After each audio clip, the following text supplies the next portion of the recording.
ಶುರು ಮಾಡೋಣ. ಓಕೆ,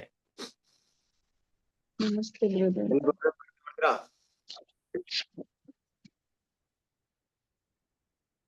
ಎಲ್ಲ ಬ್ರದರ್ ಪ್ರಾರ್ಥನೆ ಮಾಡ್ತೀರಾ? ಹ್ಞೂನ್ರಿ, ಮಾಡ್ತೇನ್ರಿ. ಪ್ರಾರ್ಥನೆ ಮಾಡಿಕೊಳ್ಳೋಣ.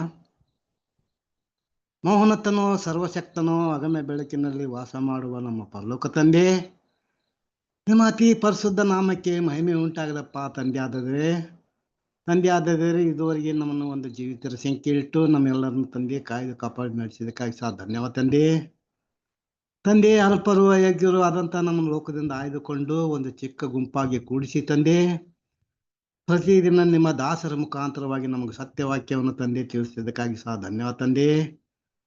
ಈ ಕೂಟಕ್ಕೆ ಇನ್ನು ಯಾವ ಸಹೋದರ ಬಂದಿಲ್ಲ ತಂದೆ, ಅವ್ರಿಗೆ ಸಹ ತಂದೆ ತಕ್ಕ ಸಮಯಕ್ಕೆ ಬಂದು ನಿನ್ನ ವಾಕ್ಯವನ್ನು ಕೇಳುವ ಹಾಗೆ ತಂದೆ ಅವ್ರಿಗೆ ಸಹ ಸಹಾಯ ಮಾಡು ತಂದೆ. ಇನ್ನು ಯಾವ ಸಹೋದರ ಅಸ್ವಸ್ಥರಾಗಿದ್ದಾರಪ್ಪ ತಂದೆ, ಅವ್ರನ್ನೂ ಸಹ ತಂದೆ ಅವ್ರು ನೀವು ಬೇಡ್ಕೊಂತೇನೆ ತಂದೆ. ಅವರು ಸಹ ತಂದೆ ಗುಣ ಹೊಂದಿ ನಿಮ್ಮ ಚಿತ್ತಕ್ಕನುಸಾರವಾಗಿ ಅವರು ಸಹ ತಂದೆ ವಾಕ್ಯವನ್ನು ಕೇಳಿ ಅವರ ಓಟ ಓಡಿ ಮುಗಿಸೋ ಹಾಗೆ ತಂದೆ ಕೃಪೆ ಕೊಟ್ಟು ನಡೆಸ್ತಂದೆ. ಇವತ್ತು ನಿನ್ನ ವಾಕ್ಯವನ್ನು ತಿಳಿಸುವಂತಹ ಸಹೋದರಿಗೋಸ್ಕರ ಸಹ ಬೇಡ್ಕೊಂತೀನಿ ತಂದೆ. ನಿಮ್ಮ ಪವಿತ್ರಾತ್ಮನ ಸಹಾಯದಿಂದ ನಮ್ಮೆಲ್ಲರಿಗೂ ನಿನ್ನ ವಾಕ್ಯವನ್ನು ತಿಳಿಸುವ ಹಾಗೆ ತಂದೆ ಸಹಾಯ ಮಾಡು ತಂದೆ. ಆದಿಯಿಂದ ಅಂತ್ಯದವರೆಗೂ ನಿಮ್ಮ ಈ ಕೂಟದಲ್ಲಿ ನಿಮ್ಮ ಪ್ರಸನ್ನತೆ ಇದ್ದು ಈ ಕೂಟವನ್ನು ಸಹ ತಂದೆ ನಡೆಸಿಕೊಡುವ ತಂದೆ. ಇದುವರೆಗೆ ನನ್ನ ಪ್ರಾರ್ಥನಾ ಕೇಳಿದಕ್ಕಾಗಿ ಸಹ ಧನ್ಯವಾದ ತಂದೆ. ಈ ಚಿಕ್ಕ ಪ್ರಾರ್ಥನಾ ನಮ್ಮೆಲ್ಲರ ರಕ್ಷಕನು, ನಮ್ಮೆಲ್ಲರ ರಾಜಾದಿರಾಜನು, ಮಹಾಯಾಜಕನಾದ ಯೇಸು ಕ್ರಿಸ್ತ ನಾಮದಲ್ಲಿ ಬಿಡುತ್ತೇನೆ ತಂದೆ. ಆಮೇನ್. ಆಮೇನ್. Thank you. ಕ್ರಿಸ್ತನಲ್ಲಿ ಪ್ರೀತಿಯ ಸಹೋದರ ಸಹೋದರಿಯರೇ, ನಿಮ್ಮೆಲ್ಲರಿಗೂ ತಂದೆಯಾದ ದೇವರಿಂದಲೂ ಕರ್ತನಾದ ಯೇಸು ಕ್ರಿಸ್ತನ ಮೂಲಕ ಕೃಪೆ ಶಾಂತಿ ಉಂಟಾಗಲಿ. ದೇವರ ಮಹಾಕೃಪೆಯಿಂದ ಇಲ್ಲಿವರೆಗೂ ದೇವರು ನಮ್ಮನ್ನ ಕಾಯ್ದು ಕಾಪಾಡಿ ಆತನ ಸನ್ನಿಧಿಗೆ ಸೇರಿಸಿ ಈ ದಿನದಲ್ಲೂ ಕೂಡ ದೇವರ ಸತ್ಯವನ್ನು, ಮಹತ್ ಕಾರ್ಯಗಳನ್ನು, ದೇವರ ವಾಕ್ಯಗಳನ್ನ ಧ್ಯಾನ ಮಾಡುವಂತ ಅವಕಾಶವನ್ನು ಕೊಟ್ಟಿದ್ದಾರೆ. ನಾವು ನೋಡುವಂತ ಒಂದು ಪಾಠ ಬರೆದಂತ ಪತ್ರಿಕೆ ಎಷ್ಟನೇ ಭಾಗ ನೋಡ್ಬೇಕಾಗಿದೆ? 36 ಬ್ರದರ್.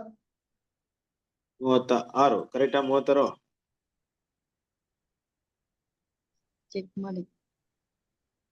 ಚೆಕ್ ಮಾಡ್ತೀರಾ? ಇನ್ನೂ ಚೆಕ್ ಮಾಡಿಲ್ವಾ? ಸರಿ ಬ್ರದರ್. 36 30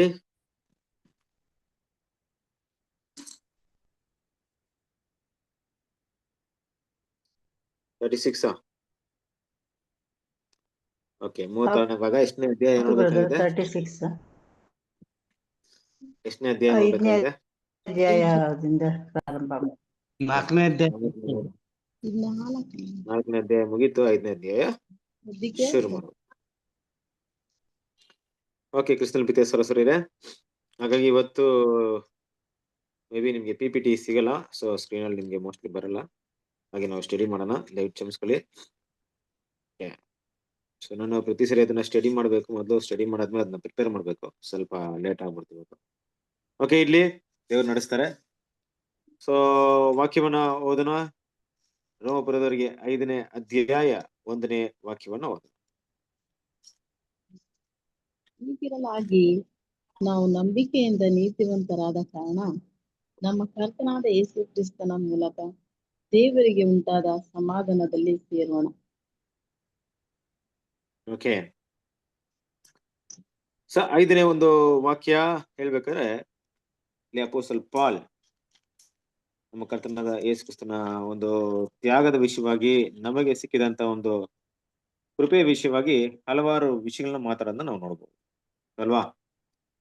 ಸೊ ರೋಮಪುರದವರಿಗೆ ಬರೆದಂತ ಪತ್ರಿಕೆಯನ್ನು ತಗೊಂಡಾಗ ಈಗ ಅಪೊಸ್ತಲ ಪಾಲ್ ಅವರ ಒಂದು ಜ್ಞಾನದಲ್ಲಿ ಅಲ್ಲಿರುವಂತ ಅನ್ಯ ಜನರಿಗೂ ಮತ್ತು ಯಹೂದ್ಯರಿಗೂ ಹಲವಾರು ವಿಷಯಗಳನ್ನ ಅಲ್ಲಿ ತಿಳಿಯಪಡಿಸ್ಬೇಕು ಅನ್ನೋದು ಅವರ ಉದ್ದೇಶವಾಗಿತ್ತು. ಅಂದ್ರೆ ಧರ್ಮಶಾಸ್ತ್ರ ಮತ್ತೆ ಧರ್ಮಶಾಸ್ತ್ರಕ್ಕಿರುವಂತ ಒಂದು ಕನ್ಫ್ಯೂಷನ್ಸ್, ಜನರ ಮಧ್ಯೆ ಒಂದು ದೊಡ್ಡ ಕನ್ಫ್ಯೂಷನ್ ಇತ್ತು. ಧರ್ಮಶಾಸ್ತ್ರ, ಅದರ ಮಹತ್ವ ಏನು, ಅದರ ಹಿನ್ನೆಲೆ ಏನು, ಯಾವ ಉದ್ದೇಶಕ್ಕೋಸ್ಕರ ದೇವರು ಅದನ್ನ ಕೊಟ್ರು ಅನ್ನೋ ವಿಷಯವನ್ನ ನಾವು ನೋಡ್ತೀವಿ. ಇದನ್ನೆಲ್ಲ ಏನ್ ಮಾಡ್ತಾರೆ ಅಂದ್ರೆ ಅಲ್ಲಿ ಈ ರೋಮಪುರದವರಿಗೆ ಬರೆದಂತ ಪತ್ರಿಕೆಯಲ್ಲಿ ಹಲವಾರು ವಿಷಯವನ್ನ ಏನ್ ಮಾಡ್ತಾರೆ, ಕ್ಲಿಯರ್ ಮಾಡ್ಕೊಂಡ್ ಬರ್ತಾರೆ.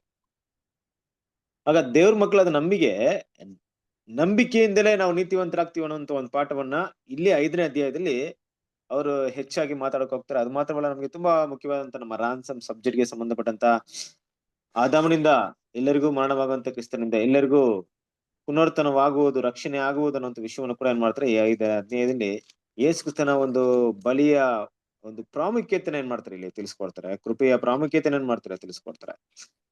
ಹಾಗಾಗಿ 5ನೇ ಅಧ್ಯಾಯ ಹಲವು ಬಾರಿ ನಾವು ಕೇಳಿದಂತ ಒಂದು ಭಾಗವಾಗಿದೆ. ಹಲವು ಸರಿ ಏನ್ ಮಾಡಿದ್ವಿ, 5ನೇ ಅಧ್ಯಾಯವನ್ನು ನಾವು ನಮ್ಮ ಬೇಸಿಕ್ ಕ್ಲಾಸ್ ಅಲ್ಲಿ 5ನೇ ಅಧ್ಯಾಯ ಬರುವಂತ ವಾಕ್ಯಗಳನ್ನ ಏನ್ ಮಾಡಿದ್ವಿ ನಾವು ನೋಡಿದ್ವಿ. ಸೊ ಅದರಿಂದ ಒಟ್ಟಾರೆ ನೋಡ್ಬೇಕಾದ್ರೆ 5ನೇ ಅಧ್ಯಾಯ ಯಾವ ವಿಷಯಗಳನ್ನ ನಮ್ಗೆ ಸೂಚಿಸ್ತಂದ್ರೆ ನಂಬಿಕೆಯಿಂದ ದೇವ್ರ ಮಕ್ಕಳು ನೀತಿವಂತರಾಗುವಂತ ಒಂದು ವಿಷಯವನ್ನ ಇಲ್ಲಿ ಸ್ಪಷ್ಟವಾಗಿ ಏನ್ ಮಾಡ್ತಾರೆ ಅಪೊಸ್ತಲ ಪಾಲ್ ತಿಳಿಸಕ್ಕೆ ಪ್ರಯತ್ನ ಮಾಡಿರುವಂತ ವಿಷಯವನ್ನ ಇಲ್ಲಿ ಗಮನಿಸಬಹುದು. ಹೀಗಿರಲಾಗಿ ನಾವು ನಂಬಿಕೆಯಿಂದ ನೀತಿವಂತರಾದ ಕಾರಣ ನಮ್ಮ ಕರ್ತನಾದ ಯೇಸು ಕ್ರಿಸ್ತನ ಮೂಲಕ ದೇವರಿಗೆ ಉಂಟಾದ ಸಮಾಧಾನದಲ್ಲಿ ಇರೋಣ. ವಾಕ್ಯ ಹೇಳ್ತಾ ಇದೆ ನಾವೆಲ್ಲರೂ ಕೂಡ ನಂಬಿಕೆಯಿಂದ ನೀತಿವಂತರಾಗಿದ್ದೀವಿ. ಆಗಿರೋದ್ರಿಂದ ಒಂದ್ ರೀತಿಯಲ್ಲಿ ಯಾರು ಕೂಡ ನಮ್ಮನ್ನ ಬಂದು ನೀತಿವಂತರಾಗೋದಿಕ್ಕೆ ಬೇರೆ ಒಂದು ವಿಷಯವನ್ನ ಹೇಳೋದಿಕ್ಕೆ ಸಾಧ್ಯತೆ ಇಲ್ಲ. ಒಳ್ಳೆ ಕ್ರಿಯೆಗಳನ್ನ ಮಾಡ್ರಿ, ಒಳ್ಳೆ ಗುಣಗಳನ್ನ ಬೆಳೆಸ್ಕೊಳ್ರಿ, ಇದೆಲ್ಲ ನಂತರದ ಒಂದು ಭಾಗವಾಗಿರುತ್ತೆ. ಇಲ್ಲ ಧರ್ಮಶಾಸ್ತ್ರವನ್ನ ಫಾಲೋ ಮಾಡ್ರಿ, ಇಲ್ಲಿ ಕ್ಲಿಯರ್ ಕಟ್ ಆಗಿ ಏನ್ ಮಾಡ್ತಿದ್ರೆ ಮಾತಾಡ್ತಿದ್ರೆ ಏನಂದ್ರೆ ಧರ್ಮಶಾಸ್ತ್ರವನ್ನ ಫಾಲೋ ಮಾಡೋದ್ರಿಂದ ನಾವು ನೀತಿವಂತರಾಗ್ತಿಲ್ಲ, ಬದಲಾಗಿ ನಂಬಿಕೆಯಿಂದ ನೀತಿವಂತರಾಗಿದ್ದೀವಿ. ದೇವ್ರ ಮಕ್ಳು ಇಲ್ಲಿ ನಾವು ಗಮನಿಸ್ಬೇಕಂತ ವಿಷಯ ಏನಪ್ಪಾ ಅಂದ್ರೆ ಇದರಲ್ಲಿ ದೇವರಿಗೆ ಉಂಟಾದ ಸಮಾಧಾನದಲ್ಲಿ ನಾವೇನಾಗಿರ್ಬೇಕು ಇರೋಣ ಅನ್ನೋ ವಿಷಯನ ಹೇಳ್ತಾ ಇದ್ದಾರೆ. ಯಾವ ಒಂದು ಅರ್ಥದಲ್ಲಿ ಹೇಳ್ತಾ ಇದಾರೆ ಅಂದ್ರೆ ಈ ವಾಕ್ಯನ ಸ್ವಲ್ಪ ಬೇರೆ ರೀತಿ ನಾವು ಸ್ಟಡಿ ಮಾಡಿದಾಗ ಯಾರೊಬ್ರು ನಂಬಿಕೆಯಿಂದ ನೀತಿವಂತರಾಗ್ತಾರೋ ಈ ಒಂದು ಸಮಯದಲ್ಲಿ ಯೇಸು ಕ್ರಿಸ್ತನ ಮೇಲೆ ಇಟ್ಟಿರುವಂತ ನಂಬಿಕೆಯ ಮೂಲಕ ಅವ್ರು ನೀತಿವಂತರಾಗ್ತಾರೋ ನಾವೇನಾಗ್ತೀವಿ ಅಂದ್ರೆ ದೇವರು ನಮಗಿಟ್ಟಿರುವಂತ ಸಮಾಧಾನದಲ್ಲಿ ನಾವು ಪಾಲುದಾರರಾಗ್ತೀವಿ. ಇಲ್ಲದೆ ಹೋದಾಗ ಖಂಡಿತವಾಗ್ಲೂ ಯಾವುದೇ ದೇವರಿಂದ ಬರುವಂತ ಸಮಾಧಾನ ನಮ್ಗೆ ಸಾಧ್ಯತೆ ಇಲ್ಲ. ಕ್ರಿಸ್ತನ ಪ್ರೀತಿಯ ಸರಿ ಈ ವಿಷಯವನ್ನ ನಾವು ಯಾವಾಗ ನಮ್ಮ ಒಂದು ಆರಂಭಿಕ ಹಂತವಿರ್ಬೋದು, ಇಲ್ಲವೇ ಈ ಒಂದು ಕ್ರೈಸ್ತನ ಇಕ್ಕಟ್ಟದಾರಿಯಲ್ಲಿ ಕ್ರೈಸ್ತನ ಒಂದು ಹೆಜ್ಜೆ ಜಡನೆ ಹಿಂಬಾಲಿಸುವಂತ ಒಂದು ಹಂತದಲ್ಲಿ ಇರಬಹುದು, ನಾವು ಎಲ್ಲೆಲ್ಲ ದೇವರ ಮುಂದೆ ಬಂದು ನಮ್ಮನ್ನ ತಗ್ಗಿಸ್ಕೊಂಡು ನಮ್ಮ ಪಾಪವನ್ನ ದೇವರ ಸನ್ನಿಧಿಯಲ್ಲಿ ಕೃಪಾಸನದ ಮುಂದೆ ಬಿಟ್ಟು ಕ್ಷಮಾಪಣೆ ಕೇಳಿದಾಗ ಆ ಒಂದು ಸಮಾಧಾನ ನಮ್ಮನ್ನ ತುಂಬಿಕೊಳ್ಳುತ್ತೆ. ತುಂಬಾ ಜನ ಗಮನಿಸಿರ್ಬೋದು. ಖಂಡಿತ ನಿಮ್ಗೆ ಯಾರಿಗೂ ಗೊತ್ತಿಲ್ಲದೆ ಇರುವಂತ ವಿಷಯ ಅಲ್ಲ ಇದು. ಈ ಸಮಾಧಾನ ಅನ್ನೋದು ಎಲ್ಲಿ ಇದೆ, ಯಾವ ಒಂದು ವಿಷಯಕ್ಕೆ ಆಧಾರವಾಗಿ ಈ ಸಮಾಧಾನ ಇದೆ ಅಂತ ನೋಡ್ಬೇಕಾದ್ರೆ ಕ್ರಿಸ್ತನ ಪ್ರೀತಿಯ ಸಹೋದರರೇ ಈ ಸಮಾಧಾನ ಸಂಪೂರ್ಣವಾಗಿ ಕರ್ತನಾದ ಯೇಸು ಕ್ರಿಸ್ತನ ಮೇಲೆ ಇಟ್ಟಿರುವಂತ ನಂಬಿಕೆಗೆ ಅನುಗುಣವಾಗಿ ಈ ಒಂದು ಸಮಾಧಾನ ಇದೆ ಅನ್ನೋಂಥ ವಿಷಯವನ್ನ ನಾವು ನೋಡ್ಬೋದು ಅಲ್ವಾ. ಹಾಗಾಗಿ ಕ್ರಿಸ್ತನ ಪ್ರೀತಿಯ ಸಹೋದರರೇ ಇವತ್ತಿನ ದಿನದಲ್ಲಿ ದೇವ್ರ ಮಕ್ಕಳು ಸಮಾಧಾನಕ್ಕೆ ಕಾರಣವಾಗಿರುವಂತ ಒಂದು ವಿಷಯವನ್ನ ನಾವೇನ್ ಮಾಡೋಣ ಇಲ್ಲಿ ನೋಡೋಣ, ಸ್ಟಡಿ ಮಾಡೋಣ. ಓಕೆನಾ? ಸಮಾಧಾನಕ್ಕೆ ಕಾರಣವಾಗುವಂತ ಒಂದು ವಿಷಯನ ನಾವು ಯೋಚನೆ ಮಾಡೋಣ. ಆ ಸಮಾಧಾನ ದೇವರ ಮೇಲೆ ಕ್ರಿಸ್ತನ ಮೇಲೆ ಇಟ್ಟಿರುವಂತ ನಂಬಿಕೆಗೆ ಹೇಗೆ ನಮ್ಗೆ ಅದು ಕಾರಣವಾಗುತ್ತೆ ಅನ್ನೋಂಥ ವಿಷಯವನ್ನ ಏನ್ ಮಾಡೋಣ ನಾವು ಇಲ್ಲಿ ನೋಡೋಣ. ಕ್ರಿಸ್ತನ ಪ್ರೀತಿಯ ಸಹೋದರರೇ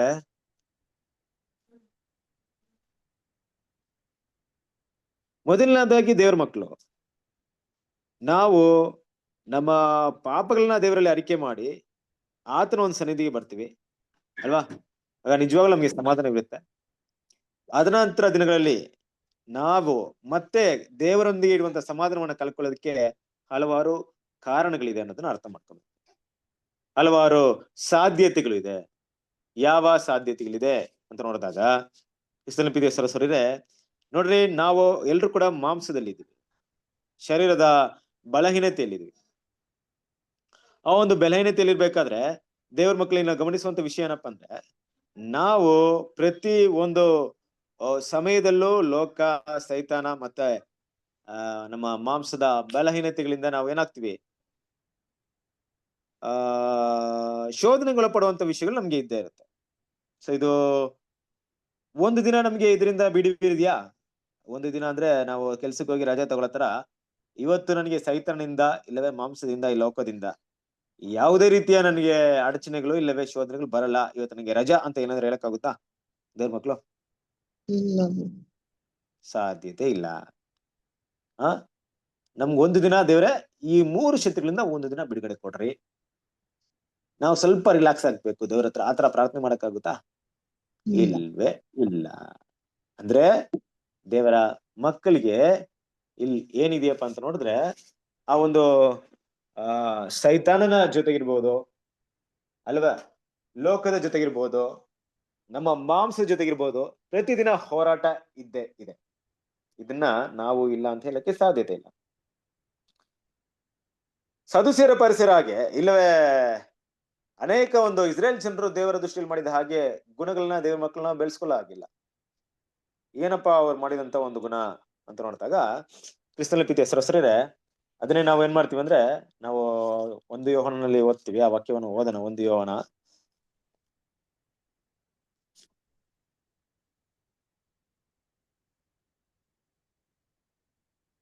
2ನೇ ಅಧ್ಯಾಯ 1ನೇ ವಾಕ್ಯ.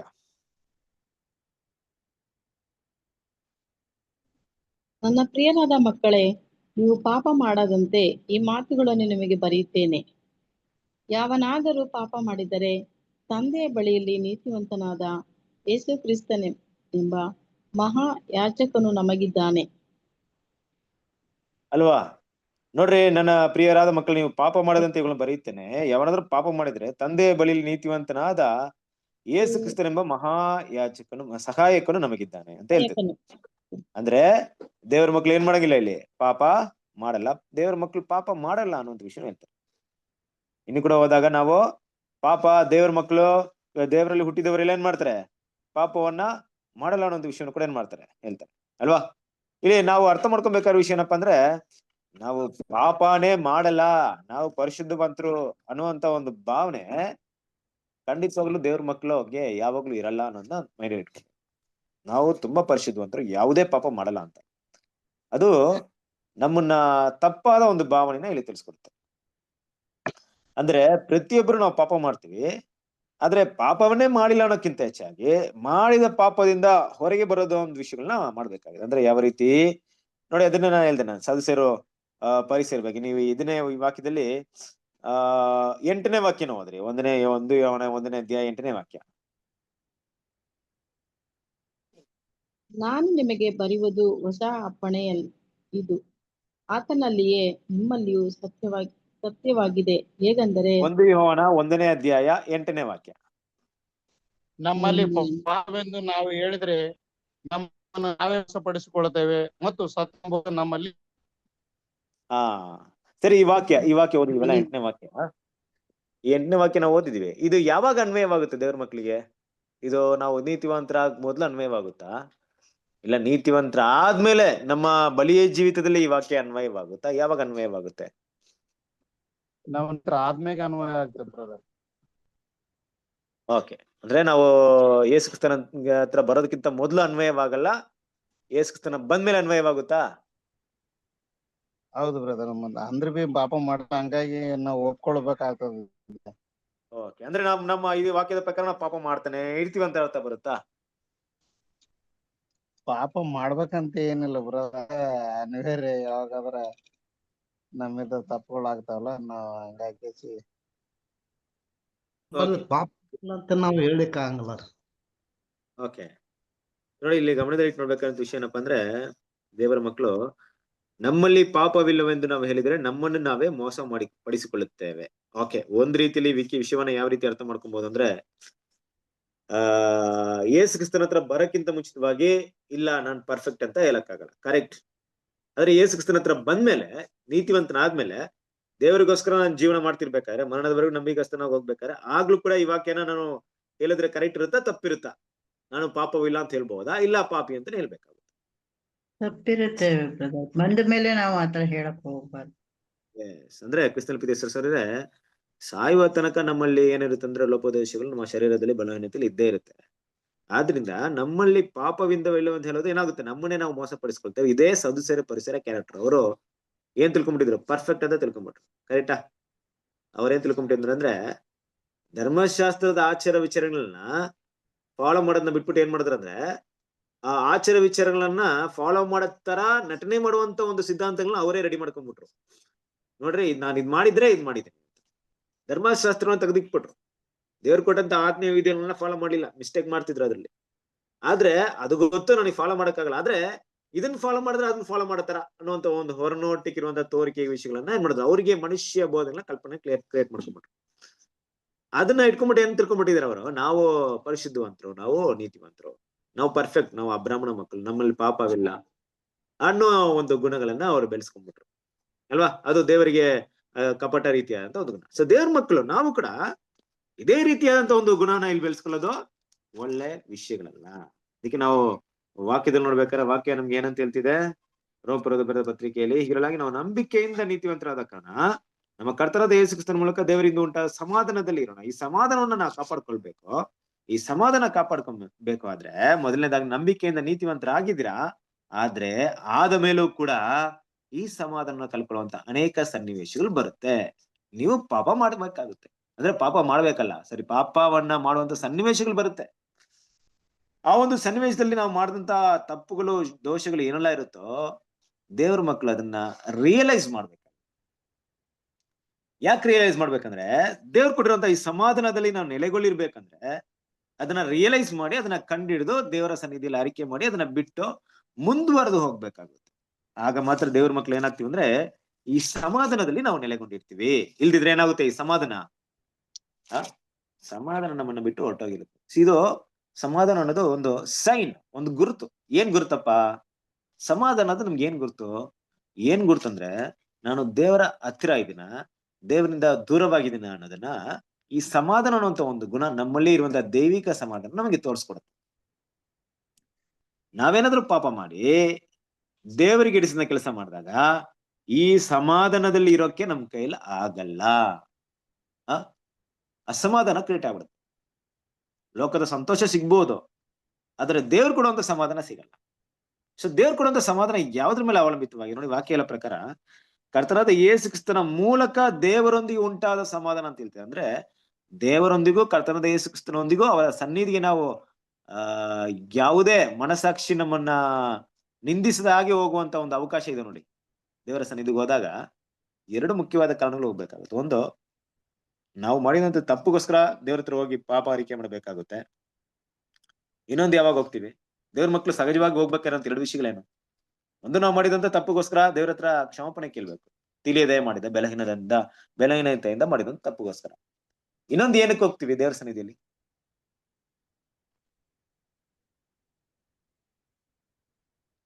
ಬೇರೆ ಯಾವ ವಿಚಾರಕ್ಕೆ ಹೋಗ್ತೀವಿ ದೇವರ ಸನ್ನಿಧಿ?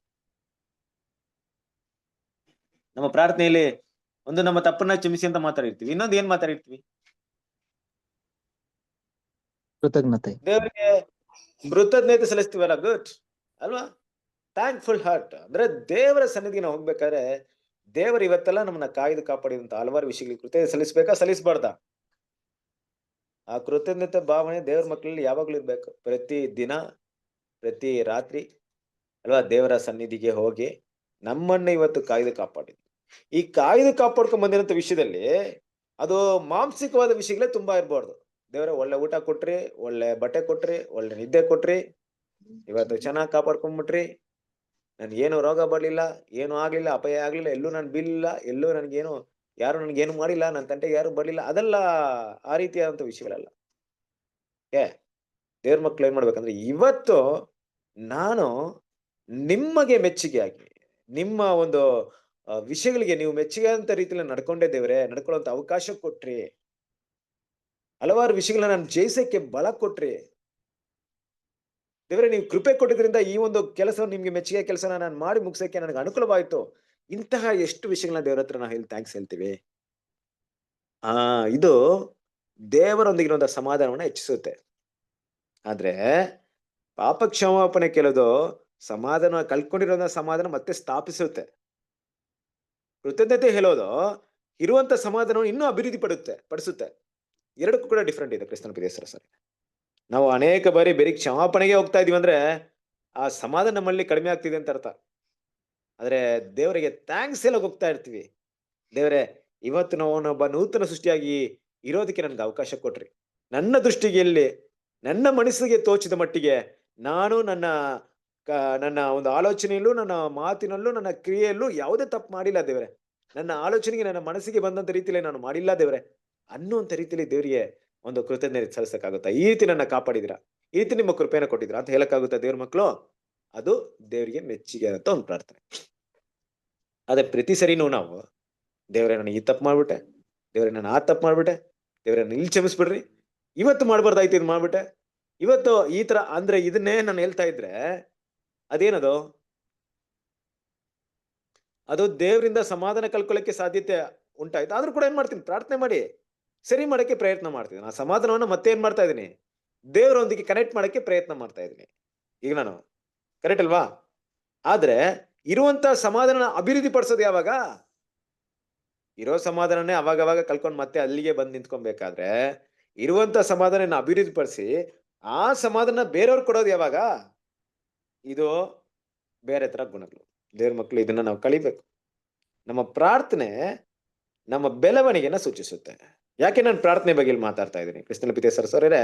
ಯಾಕೆಂದ್ರೆ ನಾವು ನಂಬಿಕೆಯಿಂದ ನೀತಿವಂತರಾಗಿದ್ದೀವಿ. ನೋಡ್ರಿ, ನೀವ್ ಯಾವುದೇ ಕೆಲಸ ಮಾಡಿಲ್ಲ, ನೀವ್ ಯಾವುದೇ ಪುಣ್ಯ ಕಾರ್ಯಗಳು ಮಾಡಿಲ್ಲ, ನೀವ್ ಅದಕ್ಕೋಸ್ಕರ ತುಂಬಾ ತ್ಯಾಗ ಮಾಡಿಲ್ಲ. ನಂಬಿಕೆ ಇಟ್ಟಿದ್ ಮಾತ್ರಕ್ಕೆ ದೇವ್ರು ನಿಮ್ನ ನೀತಿವಂತ ಮಾಡಿದ್ರ ಅಂದ್ಮೇಲೆ ಆ ನಂಬಿಕೆನ ಕಾಪಾಡ್ಕೊಳ್ಳುವಂತ ಒಂದು ಹಂತ ಇದೆ, ಅದರ ಒಂದು ಗುರುತಿದೆ. ಆ ಗುರುತು ಏನಪ್ಪಾ ಅಂದ್ರೆ ನಿಮಗೂ ದೇವರ ಮಧ್ಯದಲ್ಲಿರುವಂತ ಸಮಾಧಾನ ನೀವು ಕಾಪಾಡ್ಕೊಬೇಕಾಗುತ್ತೆ. ಪ್ರತಿದಿನ ನೀವು ಅದನ್ನ ಕಳ್ಕೊಬಾರ್ದು, ಅದನ್ನ ಅಭಿವೃದ್ಧಿ ಪಡಿಸ್ಬೇಕು. ಕಳ್ಕೊಂಡ್ರೆ ಮತ್ತೆ ಕೂಡ ದೇವರ ಸನ್ನಿಧಿಗೆ ಬಂದು ಏನ್ ಮಾಡ್ರಿ, ಅದನ್ನ ಪಡ್ಕೊಳ್ರಿ. ಆದ್ರೆ ಇದೇ ನಡೀತಾ ಇದ್ರೆ ನಿಮ್ಮ ಬೆಳವಣಿಗೆ ಚೆನ್ನಾಗಿರಲ್ಲ. ಬದಲಾಗಿ ಅದು ಅಭಿವೃದ್ಧಿ ಆಗ್ಬೇಕು ಅಂದ್ರೆ ನಿನ್ನೆಗಿಂತ ಇವತ್ತು, ಇವತ್ತಿಗಿಂತ ನಾಳೆ ಇನ್ನೂ ಹೆಚ್ಚು ಸಮಾಧಾನವನ್ನು ಹೊಂದ್ಕೊಂಡು ಹೋಗ್ತಾ ಇರ್ಬೇಕು. ಇದು ದೇವ್ರ ಮಕ್ಕಳಿಗೆ ನಮಗೆ ಕೊಟ್ಟಿರುವಂತ ಒಂದು ಸ್ಕೇಲ್. ಈ ಸ್ಕೇಲ್ನ ಸಾಮಾನ್ಯವಾಗಿ ನಮ್ಮ ಹೃದಯದಲ್ಲಿ ನಮ್ಮ ಮನಸ್ಸಾಕ್ಷಿ ಹೇಳ್ತಾ ಇರುತ್ತೆ. ದೇವರ ಸನ್ನಿಧಿಯಲ್ಲಿ ನಡೀತಿರುವಂತ ದೇವ್ರ ಮಕ್ಕಳಿಗೆ ಈ ರೆಡ್ ಲೈಟ್ ಹೊಡಿತಾ ಇರುತ್ತೆ, ರೆಡ್ ಸಿಗ್ನಲ್ ಕೊಡ್ತಾ ಇರುತ್ತೆ, ಡೇಂಜರ್ ಸಿಗ್ನಲ್ ಕೊಡ್ತಾ ಇರುತ್ತೆ. ಆ ಡೇಂಜರ್ ಸಿಗ್ನಲ್ ಏನಪ್ಪಾ ಅಂದ್ರೆ ನಾನು ದೇವರೊಟ್ಟಿಗೆ ಇರುವಂತ ಸಮಾಧಾನ ಕಲ್ಕೊಳ್ಳೋ ರೀತಿ ನನ್ಗೆ ಫೀಲ್ ಆಗ್ತಿದೆ, ನಾನು ನಿನ್ನೆ ಇದ್ದಂತ ಸಮಾಧಾನದಲ್ಲಿ ಇವತ್ತು ನಾನು ಇಲ್ಲ ದೇವ್ರ ಜೊತೆಗೆ ಅನ್ನೋದು ನಮ್ಮ ರೆಡ್ ಸಿಗ್ನಲ್ ಅಲ್ವಾ? ನಮ್ಮ ಗ್ರೀನ್ ಸಿಗ್ನಲ್ ಏನಪ್ಪಾ ಅಂದ್ರೆ ದೇವರೇ ನಿನ್ನೆ ಇದಕ್ಕಿಂತ ಇವತ್ತು ಇನ್ನೂ ನಿಮ್ಮ ಸನ್ನಿಧಿ ಹತ್ರ ಬರುವಂತ ಒಂದು ಸಹಾಯ ಮಾಡಿದ್ರಿ. ಗ್ರೀನ್ ಸಿಗ್ನಲ್, ಒಳ್ಳೇದು, ಬೆಳೆಸ್ಕೊಂಡು ಹೋಗು, ಇದೇ ಗುಣಗಳನ್ನ ಮುಂದುವರ್ಸ್ಕೊಂಡು ಹೋಗು ಅಂತ. ಈ ಒಂದು ರೆಡ್ ಸಿಗ್ನಲ್ ನ, ಈ ಒಂದು ಗ್ರೀನ್ ಸಿಗ್ನಲ್ ನ ಪ್ರತಿದಿನ ನೋಡ್ತಾ ಇದೀವ ನಾವು. ಯಾರು ಏನೇನ್ ಮಾಡಿದ್ರು, ಸಹೋದರ ನಮ್ಮ ಬಗ್ಗೆ ಏನೇ ಹೇಳಿದ್ರು, ಸಭೆಯಲ್ಲಿ ಯಾರೇನೋ ಮಾತಾಡಿದ್ರು, ನಾವ್ ಎಲ್ಲೋದ್ರೆ ಏನೇ ಮಾಡಿದ್ರು, ಈ ಸಿಗ್ನಲ್ಗೆ ನಾವು ಈ ಒಂದು ಸೈನ್ ನಮ್ಮ ಹೃದಯದಲ್ಲಿ ಬರ್ತಾ ಇದೆಯಾ? ಸೊ ಎಷ್ಟರ ಮಟ್ಟಿಗೆ ನಿಮ್ಮಲ್ಲಿ ಗ್ರೀನ್ ಸಿಗ್ನಲ್ ಇದೆಯೋ ದೇವರೊಟ್ಟಿಗೆ ಇರುವಂತ ಸಮಾಧಾನ ಕೂಡ ಅಷ್ಟರ ಮಟ್ಟಿಗೆ ನಿಮ್ಗೆ ಜಾಸ್ತಿ ಆಗಿರುತ್ತೆ. ಕ್ರಿಸ್ತನ ಪಿತೆ ಸರಸರೇ, ಇವತ್ತು ಪಾಪ ಮಾಡೋಕೆ ನಾವೇನೋ ಹೊರಗಿನ ಜಗತ್ತಿಗೆ ಹೋಗ್ಬೇಕಾಗಿಲ್ಲ, ಜನರ ಜೊತೆಗೆ ಬೆರಿಬೇಕಾಗಿಲ್ಲ, ಬೇರೆಯವ್ರ ಹತ್ರ ಮಾತಾಡ್ಬೇಕಾಗಿಲ್ಲ. ಎಲ್ಲ ಕೂಡ ನಮ್ಮ ಆಲೋಚನೆನೆ, ಅವರ್ ಥಾಟ್ಸ್, ನಮ್ಮ ಆಲೋಚನೆ ಎಲ್ಲದಕ್ಕಿಂತ ತುಂಬಾ ವೇಗವಾಗಿದೆ. ನಮ್ಮ ಆಲೋಚನೆಯಲ್ಲಿ ದೇವರಿಗೆ ವಿರುದ್ಧ ಅಂತ ಏನಾದ್ರೂ ಯೋಚನೆ ಮಾಡಿದ್ರೆ ಆ ಸಮಾಧಾನ ಹಂಗೇ ಕಡಿಮೆ ಆಗುತ್ತೆ. ಸ್ಕೇಲ್ 100 ಇಂದ ಹಂಗೆ 80 ಬಂದ್ಬಿಡುತ್ತೆ ಸಮಾಧಾನ. ಅದನ್ನ ಇನ್ನು ಅಭಿವೃದ್ಧಿ ಪಡಿಸ್ಕೊಂಡು ಹೋದ್ರೆ ಅದಾಗಿ 50 ಬಂದ್ಬಿಡುತ್ತೆ. ಅದನ್ನ ಮಾತಿನಲ್ಲಿ ತಂದ್ಬಿಟ್ರೆ ಅದೇನಾಗುತ್ತೆ 20 ಹೋಗ್ಬಿಡುತ್ತೆ. ಅದನ್ನ ಕ್ರಿಯೆಯಲ್ಲಿ ತಂದ್ಬಿಟ್ರೆ ಸಮಾಧಾನ ಇಲ್ದ ಹೋಗ್ಬಿಡುತ್ತೆ. ಕರೆಕ್ಟ್ ಅಲ್ವಾ? ಯಾವತ್ತಾದ್ರೂ ಈ ಸಿಗ್ನಲ್ ನೋಡಿದೀರಾ? ಒಬ್ಬ ಸಹೋದರ ಹತ್ರ ಮಾತಾಡ್ಬೇಕಾದ್ರೆ ಅವ್ರೇನೋ ಮಾಡಿರ್ತಾರೆ, ಅವ್ರ ಮೇಲೆ ಕೋಪನ ಬೆಳೆಸ್ಕೊಂಡ್ಬಿಟ್ಟಿರ್ತೀವಿ. ಅವಾಗಲೇ ಸಮಾಧಾನ ನಮ್ಮಲ್ಲಿ ಕಡಿಮೆ ಆಗಿರುತ್ತೆ. ಗಮನಿಸಿರಲ್ಲ, ನಾವು ಕೋಪದಲ್ಲೇ ಇರ್ತೀವಿ. ಅವ್ರು ನೋಡಿದ್ರೆ ಬೈಬೇಕಂತ ಮೈಂಡ್ ಇರುತ್ತೆ ನಮ್ಗೆ. ಅವ್ರು ನೋಡ್ತೀವಿ, ಎದುರುಗಡೆ ಬಂದ್ರೆ ಸರಿಯಾಗಿ ಬೈದ್ಬಿಡ್ತೀವಿ. ಚೆನ್ನಾಗಿ ಬೈದ್ಬಿಟ್ಟು ನಮ್ ಸಹೋದರ ಕಾನ್ಸಂಟ್ರೇಟ್ ಮಾಡಿರೋ ಸಹೋದರಿ ಅಲ್ವಾ, ಚೆನ್ನಾಗಿ ಬೈದ್ರೆ ನಾವು ತೃಪ್ತಿ ಆಗ್ತೀವಿ ಅಂತ ನಾವು ತಿಳ್ಕೊಂಡಿರ್ತೀವಿ. ಬೋಯ್ದ್ಮೇಲೆ ಅವ್ರ ಪಾಡಿಗೆ ಅವ್ರು ಹೊಟ್ಟೋದ್ಮೇಲೆ ನೀವು ಇಲ್ಲವೇ ನಾವು ಇಲ್ಲ ನಾನು ನಾವೆಲ್ಲರೂ ಯಾವುದೇ ರೀತಿಲಿ ಈ ಸಮಾಧಾನವನ್ನ ಮುಂದುವರ್ಸ್ಕೊಳಕ್ ಆಗುತ್ತಾ? ಆಗಲ್ಲ. ದೇವ್ರ ಮಕ್ಕಳು ನಾವು ಸಮಾಧಾನವನ್ನ ಕಲ್ಕೊಂಡ್ಬಿಡ್ತೀವಿ. ಈ ಲೋಕದಲ್ಲಿ ಇರುವಂತ ಸಮಾಧಾನ ಹೆಂಗಿರುತ್ತೆ ಗೊತ್ತಾ? ಚೆನ್ನಾಗಿ ಬೈದೆಯಪ್ಪ, ಇವಾಗ ನೆಮ್ಮದಿ ಆಯ್ತು ನನ್ಗೆ, ಅವ್ನು ಸರಿಯಾಗಿ ಬೈದಿದ್ದಿ ನೋಡು, ತೃಪ್ತಿ ಆಯ್ತು ನನಗೆ ಅಂತ ಲೋಕ ಸಮಾಧಾನ ಹೇಳುತ್ತೆ. ದೇವ್ರ ಸಮಾಧಾನ ಆ ತರ ಹೇಳಲ್ಲ. ಅದು ನಮ್ಮನ್ನ ಬಿಟ್ಟು ಹೊಟ್ಟೋಗಿರುತ್ತೆ ಅಲ್ವಾ? ನೋಡಿ, ಇದೆಲ್ಲ ಸತ್ಯದಲ್ಲಿ ಬೆಳೀತಿರುವಂತ ದೇವ್ರ ಮಕ್ಳು ಇರುವಂತ ಗುರುತು. ಈ ವಿಷಯಗಳನ್ನ ನಾವೇನ್ ಮಾಡ್ಬೇಕಂದ್ರೆ ಗುರುತಾಗಿಟ್ಟು ಇದನ್ನ ಈ ಸಮಾಧಾನದಲ್ಲಿ ಇರೋದಕ್ಕೆ ಪ್ರಯತ್ನ ಪಡ್ಬೇಕು. ಇಲ್ಲಿಂದ ಬಿಟ್ಟೋಗೋದಕ್ಕೆ ಪ್ರಯತ್ನ ಪಡ್ಬಾರ್ದು. ಅಲ್ಲೇ ನೆಲೆಯಾಗಿ ನಿಂತ್ಕೊಳ್ಳೋಕೆ ಪ್ರಯತ್ನ ಪಡ್ಬೇಕು. ಅದರಲ್ಲಿ ಮುಂದುವರಿಯಕ್ಕೆ ಪ್ರಯತ್ನ ಪಡ್ಬೇಕು. ಸಮಾಧಾನ ನಿಮ್ಮಲ್ಲಿ ಎಷ್ಟು ಕಾಣಿಸ್ಕೊಳುತ್ತೋ, ಸಮಾಧಾನದ ಪ್ರತಿದಿನ ಕಲ್ಕೊಳ್ದೆ ದೇವರ ಸನ್ನಿಧಿಗೆ ಹೋಗಿ ಅಪ್ಪ ಈ ಸಮಾಧಾನ ಕಲ್ಕೊಂಡ್ಬಿಟ್ಟಿದೀನಿ, ನಿಮ್ಗೂ ನಮ್ಗಿರುವಂತ ಒಂದು ಬಂಧದಲ್ಲಿ ಒಂದು ರಿಲೇಷನ್ ಸೆಂಟ್ರಲ್ಲಿ ಏನೋ ಬಂದ್ಬಿಟ್ಟಿದೆ ಅನ್ನುವಂತ ವಿಷಯ ಪ್ರತಿ ಸರಿ ಎಷ್ಟು ಕಾಣಲ್ಪಡುತ್ತೋ ಅಷ್ಟು ಕೂಡ ನಾವು ಗುಣಲಕ್ಷಣ ಬೆಳೆಯೋದ್ರಲ್ಲಿ ಮಂದಗತಿ ಆಗ್ಬಿಡುತ್ತೆ. ಎಷ್ಟರವರೆಗೂ ಸಮಾಧಾನವನ್ನು ದೃಢವಾಗಿ ಇಟ್ಕೊಂಡು ಪ್ರತಿದಿನ ಸಮಾಧಾನ ಕಾಪಾಡ್ಕೊಂಡಿರ್ತೀವೋ ಅಷ್ಟರ ಮಟ್ಟಿಗೆ ನಮ್ಮ ಗುಣಲಕ್ಷಣ ಬೆಳೆಯೋದು ತೀವ್ರ ಗತಿಯಲ್ಲಿ ತುಂಬಾ ಬೇಗ ಆಗುತ್ತೆ. ತುಂಬಾ ಬೇಗ ಗುಣಲಕ್ಷಣ ಕ್ರಿಸ್ತನ ಸ್ವರೂಪನ ಬೆಳೆಸ್ಕೊಳ್ತೀವಿ. This all sign. ಇದೆಲ್ಲ ನಮ್ಗೆ ಗುರುತು ಅಲ್ವಾ. ನಾವು ವಾಕ್ಯ ಓದೇ ಇದ್ಬೇಕಂತಿಲ್ಲ. ಕೆಲವೊಂದು ಟೈಮಲ್ಲಿ ಕ್ರಿಸ್ತಲ್ ಬಿದೇಶ್ವರ ಇದೆ. ನಮ್ಮ ಮನಸ್ಸಿನ ಭಾವನೆಗಳೇ ತಿಳಿಸ್ಕೊಡುತ್ತೆ. ಈ ಸಮಾಧಾನದ ಗುಣ ನಮ್ಗೆ ತಿಳಿಸ್ಕೊಡ್ಬಿಟ್ರೆ ಎಲ್ಲೋ ಏನೋ ಮಿಸ್ಟೇಕ್ ಮಾಡಿದೆ, ನಿಂಗೆ ಸಮಾಧಾನನೇ ಇಲ್ಲಪ್ಪ ಇವತ್ತು, ಯಾಕೋ ನನ್ಗೆ ಅತೃಪ್ತಿ, ಏನೋ ಸಮಾಧಾನನೇ ಕಾಣಿಸ್ಕೊಳ್ತೇನೆ, ಏನಾಗಿರ್ಬಹುದು? ದೇವ್ರ ಮಕ್ಳಿಗೆ ಇರೋದಂತ ಒಂದೇ ವಿಷಯ ಸೈನ್ ಇಷ್ಟೇ. ಲೋಕದವ್ರಿಗೆ ಬೇರೆ ತರ ಇರ್ಬೋದು, ದೇವ್ರ ಮಕ್ಳಿಗೆ ನಿಜವಾಗ್ಲೂ ದೇವರದಲ್ಲಿ ನಡೀತಿರೋರಿಗೆ ಆ ಸಮಾಧಾನ ಕಳ್ಕೊಂಡಿದ್ದಾರೆ ಅಂದ್ರೆ ದೇವ್ರಿಗೂ ಅವ್ರಿಗೆ ಮಧ್ಯದಲ್ಲಿ ಏನೋ ವಿಷಯ ನಡೆದಿರುತ್ತೆ ಅಷ್ಟೇ. ಇದು ನಮ್ಗಿರಂತ ಸೈನ್ ಅಲ್ವಾ. ಅದರಿಂದ ಆ ಒಂದು ವಾಕ್ಯವನ್ನು ಕಂಟಿನ್ಯೂ ಮಾಡೋಣ. 5ನೇ ಅಧ್ಯಾಯ 2ನೇ ವಾಕ್ಯ.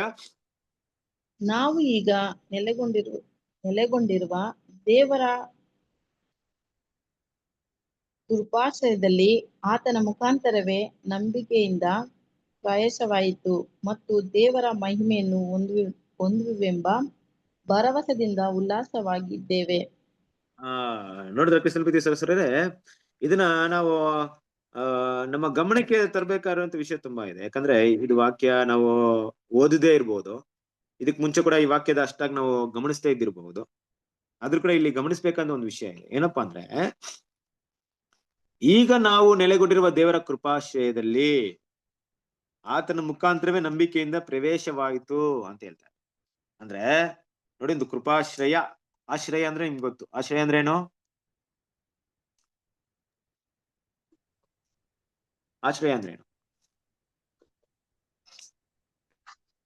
ಆಶ್ರಯ ಅಂದ್ರೆ ಉಳ್ಕೊಳ್ಳೋದು ಬ್ರದರ್. ಉಳ್ಕೊಳ್ಳೋದು, ವಾಸಸ್ಥಳ, ಮನೆ, ಏನ್ ಬೇಕಾದ್ರೆ ಹೇಳ್ಬೋದಲ್ವಾ. ಹೌದು ಅದರಿಂದ ಆಶ್ರಯ ಅಂದ್ರೆ ನಾವು ಇವತ್ತು ಯಾವ ಮನೆಯೊಳಗೆ ಬಂದಿದೀವಿ ಅಂದ್ರೆ ಕೃಪೆ ಅನ್ನುವಂತ ಮನೆಯೊಳಗೆ ಬಂದ್ಬಿಟ್ಟಿದೀವಿ. ಕರೆಕ್ಟಾ? ಪಕ್ಕದಲ್ಲಿ ಇನ್ನೊಂದು ಮನೆ ಇದೆ ಗೊತ್ತಾ ನಿಮ್ಗೆ? ನಮ್ಮ ಮನೆ ಪಕ್ಕದಲ್ಲಿ ಇನ್ನೊಂದು ಮನೆ ಇದೆ. ಆ ಮನೆ ಹೆಸರೇನು ಗೊತ್ತಾ? ಧರ್ಮಶಾಸ್ತ್ರ ಅಂತ ಮನೆ. ಆ ಮನೆಯಲ್ಲಿ ಇರೋರು ಏನೇ ತಪ್ಪು ಮಾಡಿದ್ರು ಏಟ್ ಬೀಳ್ತಾ ಇರುತ್ತೆ. ಆದ್ರೆ ಈ ಕೃಪೆ ಅನ್ನುವಂತ ಮನೆಯಲ್ಲಿ ಇರೋರಿಗೆ ಏನು ಇಲ್ಲ. 2 ಮನೆಗೆ ಡಿಫ್ರೆಂಟ್ ಇದೆ. ನಾವು ಧರ್ಮಶಾಸ್ತ್ರ ಅನ್ನುವಂತ ಮನೆಗೆ ಹೋಗ್ಲಿಲ್ಲ, ಆದ್ರೆ ಯೇಸು ಕ್ರಿಸ್ತ ನಮ್ಗೆ ಏನ್ ಮಾಡಿದ್ರೆ, ಬನ್ರಿ ಈ ಮನೆಯೊಳಗೆ ಬಂದ್ಬಿಡ್ರಿ, ನನ್ ಮೂಲಕ ನಿಮಗೆ ಈ ಚಾನ್ಸ್ ಇದೆ, ಈ ಮನೆಯಲ್ಲಿ ಬನ್ರಿ ಅಂತ ಏನ್ ಮಾಡಿದ್ರೆ, ಈ ಕೃಪಾಶ್ರಯ ಈ ಒಂದು ಮನೆಯೊಳಗೆ ಕರ್ದ್ಬಿಟ್ಟಿದೆ ನಮ್ಗೆ. ಆ ಮನೆ ಹೆಸರು ಕೃಪೆ. ನಂಬಿಕೆಯಿಂದಲೇ ಅದಕ್ಕೇನಾಯ್ತು? ಪ್ರವೇಶವಾಯ್ತು. ಆ ಮನೆಯೊಳಗೆ ಹೆಂಗ್ ಪ್ರವೇಶ ಮಾಡಿದೀವಿ? ನಂಬಿಕೆಯಿಂದ. ಆಶ್ರಯ ಪಡ್ಕೊಳ್ಳಕ್ಕೆ, ಅಲ್ಲಿ ಹೋಗೋದಕ್ಕೆ ನಂಬಿಕೆಯಿಂದ ಪ್ರವೇಶ ಮಾಡಿದ್ವಿ.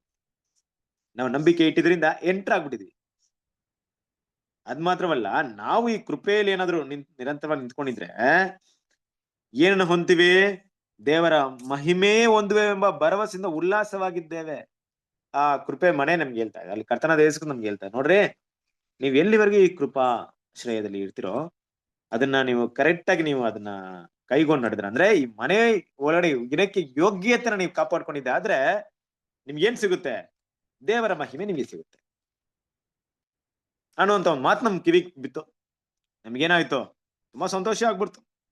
ನಾನು ಏನೇ ಆಗ್ಲಪ್ಪ, ಈ ಮನೆನ ಬಿಟ್ಟು ನಾನು ಹೋಗೋದೇ ಇಲ್ಲ. ಆದ್ರೆ ದೇವ್ರ ಮಕ್ಕಳು ಒಂದ್ ವಿಷಯನ ಇಲ್ಲಿ ಅರ್ಥ ಮಾಡ್ಕೊಬೇಕು. ಈ ಕೃಪಾಶ್ರಯ ಅಂತ ಹೇಳಿದಾಗ ನಂಬಿಕೆ ಮತ್ತೆ ಕೃಪೆಗೆ ಇರುವಂತ ಒಂದು ಡಿಫ್ರೆನ್ಸಿಯೇಷನ್ ಏನು, ಮತ್ತೆ ಮಧ್ಯದಲ್ಲಿರುವಂತ ವ್ಯತ್ಯಾಸಗಳೇನು ನೋಡಿ. ನಾವು ಕ್ರಿಸ್ತನನ್ನ ನಂಬಿದೀವಿ, ದೇವರ ಮಗನು ನಮಗೋಸ್ಕರ ವಿಮೋಚನಾ ಬಲಿಯಾಗಿ ತನ್ನನ್ನು ಕೊಟ್ಟಿದ್ದಾನೆ, ತನ್ನ ಪ್ರಾಣವನ್ನ ಕೊಟ್ಟಿದ್ದಾನೆ, ನಮ್ಮ ಪಾಪಗಳಿಗೋಸ್ಕರ ಆತನು ಬಲಿಯಾಗಿದ್ದಾನೆ ಅನ್ನೋಂತ ಒಂದು ಮಾತು ನಮ್ಮ ಹೃದಯದಲ್ಲಿ ಯಾವಾಗ ಹೊರಡ್ತೋ, ದೇವರ ನನ್ನನ್ನು ಕ್ಷಮಿಸಿ, ನಾನು ಪಾಪಿಯಾಗಿದ್ದೆ, ನನಗೆ ಗೊತ್ತಿರ್ಲಿಲ್ಲ, ಅದು ಕೂಡ ನಮ್ಮನ್ನ ಪ್ರೀತಿ ಮಾಡೋದಕ್ಕೋಸ್ಕರ ನಿಮ್ಮ ಏಕೈಕ ಮಗನನ್ನ ನಮಗೋಸ್ಕರ ಕೊಟ್ಟಿ ನಮ್ಮನ್ನ ಇಷ್ಟು ದೊಡ್ಡದಾಗಿ ನಮ್ಮ ಇಷ್ಟು ಪ್ರೀತಿಯನ್ನ ಮಾಡಿದಿರಾ, ಇಷ್ಟು ಪ್ರೀತಿಯನ್ನು ವ್ಯಕ್ತಪಡಿಸಿದಿರಾ ಅಂತ ಹೇಳಿದಾಗ, ನಮ್ಮ ಹೃದಯದಿಂದ ಹೇಳಿದಾಗ ನಮ್ಗೇನಾಯ್ತು? ನಮ್ಗೆ ನೀತಿವಂತರ ಅಂತ ಒಂದು ಅವಕಾಶ ಸಿಕ್ತು. ಆದ್ರೆ ಈ ನೀತಿವಂತರಂತ ಅವಕಾಶ ಯಾರಿಗೆ ಸಿಕ್ಕಿದೆ ಅಂದ್ರೆ ಪರಿಪೂರ್ಣವಾದಂತ ವ್ಯಕ್ತಿಗಳಿಗಲ್ಲ, ಪರಿಪೂರ್ಣವಾದಂತ ಜನರಿಗಲ್ಲ. ನಾವೆಲ್ಲ ಹೇಗಿದೀವಿ? ಅಪರಿಪೂರ್ಣರು ಆಗಿರೋದ್ರಿಂದ ನಾವು ನಂಬಿಕೆಯಿಂದ ಬಂದಿರುವಂತ ಈ ಮನೆ, ಕೃಪಾಶ್ರಯ ಅನ್ನುವಂತ ಮನೆ ನಮ್ಗೆ ಯಾವ ರೀತಿಯಲ್ಲಿ ಪ್ರೊಟೆಕ್ಷನ್ ಕೊಡ್ತಾ ಇದೆ ಅಂದ್ರೆ, ಆ ಮನೆ ನಮ್ಗೆ ಹೇಳ್ತಾ ಇದೆ, ಆ ನಂಬಿಕೆ ಕರ್ತನಾದ ಯೇಸು ಕ್ರಿಸ್ತನ ಬಲಿ ಹೇಳ್ತಾ ಇದೆ, ನೋಡಿ ಇವರೆಲ್ಲ ಕೃಪಾ ಆಶ್ರಯದಲ್ಲಿ ಕೃಪೆ ಅನ್ನುವಂತ ಮನೆಯೊಳಗೆ ಇದ್ದಾರೆ, ಆದ್ರೆ ಇವರಲ್ಲಿ ಬಲಹೀನತೆಗಳಿದೆ, ಇವ್ರು ಯಾರು ಪರಿಪೂರ್ಣರಲ್ಲ. ಈ ಮನೆಯಲ್ಲಿ ಇವ್ರು ಇರುವವರೆಗೂ, ಈ ಮನೆಯಲ್ಲಿ ಮುಂದುವರೆವರೆಗೂ ಈ ಕೃಪೆ ಅನ್ನೋದು ಬೇಕೇ ಬೇಕು ಇವ್ರಿಗೆ. ಎಲ್ಲಿವರೆಗೂ ಕೃಪೆ ಇರಲ್ವೋ ಅಲ್ಲಿ ಈ ಮನೆ ಅವತ್ತಿನಿಂದ ಈ ಮನೆಯೊಳಗೆ ಇವರಿಗೆ ಇರೋಕ್ಕೆ ಅವಕಾಶ ಇಲ್ಲ, ಈ ಕೃಪಾಶ್ರಯದಲ್ಲಿ ಇರೋದಕ್ಕೆ ಅವಕಾಶ ಇಲ್ಲ. ಆದ್ರೆ ಅದರಲ್ಲಿ 2 ಭಾಗವಿದೆ. ಒಂದು ಭಾಗ ನಾವು ಮನೆಯಿಂದ ಹೊರಡೋಗ್ಬೋದು, ದೇವರು ನಮ್ಮಿಂದ ಮನೆಯಿಂದ ಹೊರಡೆ ತಳ್ಬಹುದು. 2 ವಿಷಯಗಳಿದೆ ಈ ಕೃಪಾಶ್ರಯದಲ್ಲಿ. 2 ವಿಷಯಗಳಿದೆ. ನಾವಾಗೆ ಕೃಪೆಯಿಂದ ಈ ಮನೆಯಿಂದ ಹೊರಡೆ ಹೋಗ್ಬಹುದು, ಮತ್ತೆ ದೇವರು ಕೂಡ ಈ ಮನೆಯಿಂದ ನಮ್ಮನ್ನ ಹೊರಡೆ ಕಳಿಸಬಹುದು. ಯಾವಾಗ, ಯಾವ ಸನ್ನಿವೇಶದಲ್ಲಿ? ದೇವ್ರ ಮಕ್ಳು ನೋಡ್ರಿ, ನಮ್ಮ ಮುಂದೆ ದೇವ್ರೇನ್ ಮಾಡ್ಬಿಟ್ರು, ಈ ಕೃಪಾಶ್ರಯದಲ್ಲಿ ಕೊನೆ ತನಕ ಇದ್ರೆ ನೀವು ದೇವರ ಮಹಿಮೆಯನ್ನು ಹೊಂದಿದ್ದೀರಾ ಅಂತ ಒಂದು ವಿಷಯನ ಹೇಳಿದ್ದಾರೆ. ಹಾಗಾಗಿ ಕಾನ್ಸಂಟ್ರೇಟ್ ಮಾಡಿರೋಂತ ನಾವೆಲ್ಲರೂ ಕೂಡ ಈ ಕೃಪಾಶ್ರಯ ಹೊರಡೆ ಬಂದ್ಮೇಲೆ ನಮ್ಮ ಗುರಿ, ನಮ್ಮ ಉದ್ದೇಶ ಏನಿದೆ, ಯಾವ ಉದ್ದೇಶವನ್ನ ನಾವು ಇಟ್ಕೊಂಡು ಹೋಗ್ತಾ ಇದ್ವಿ ನೋಡ್ರಿ. ಕೃಪಾಶ್ರಯ ಹೊರಡೆ ಬಂದ್ಮೇಲೆ ನಮ್ಗೊಂದ್ ಈ ಮಾತು ಬಂತು. ಏನ್ ಮಾತು ಬಂತು? ನೀವು ಇಲ್ಲೇ ಇರ್ರಿ, ಎಲ್ಲೋ ಹೋಗ್ಬೇಡ್ರಿ, ಕೃಪಾಶ್ರಯದಲ್ಲೇ ಇರ್ರಿ, ಇದಕ್ಕೆ ಯೋಗ್ಯವಾಗಿ ನಡ್ಕೊಳ್ರಿ, ಕೊನೆಯಲ್ಲಿ ನಿಮ್ಗೆ ದೇವರ ಮಹಿಮೆಯನ್ನ ಕೊಡ್ತೀನಿ ಅಂದ್ಬಿಟ್ಟು. ಹಾಗಾದ್ರೆ ನಮ್ಮ ಉದ್ದೇಶ ಏನಾಯ್ತು? ಹೋದ್ರಿ ಫಿಲಿಪ್ಪಿಯದವರಿಗೆ 3ನೇ ಅಧ್ಯಾಯ 13ನೇ ವಾಕ್ಯ.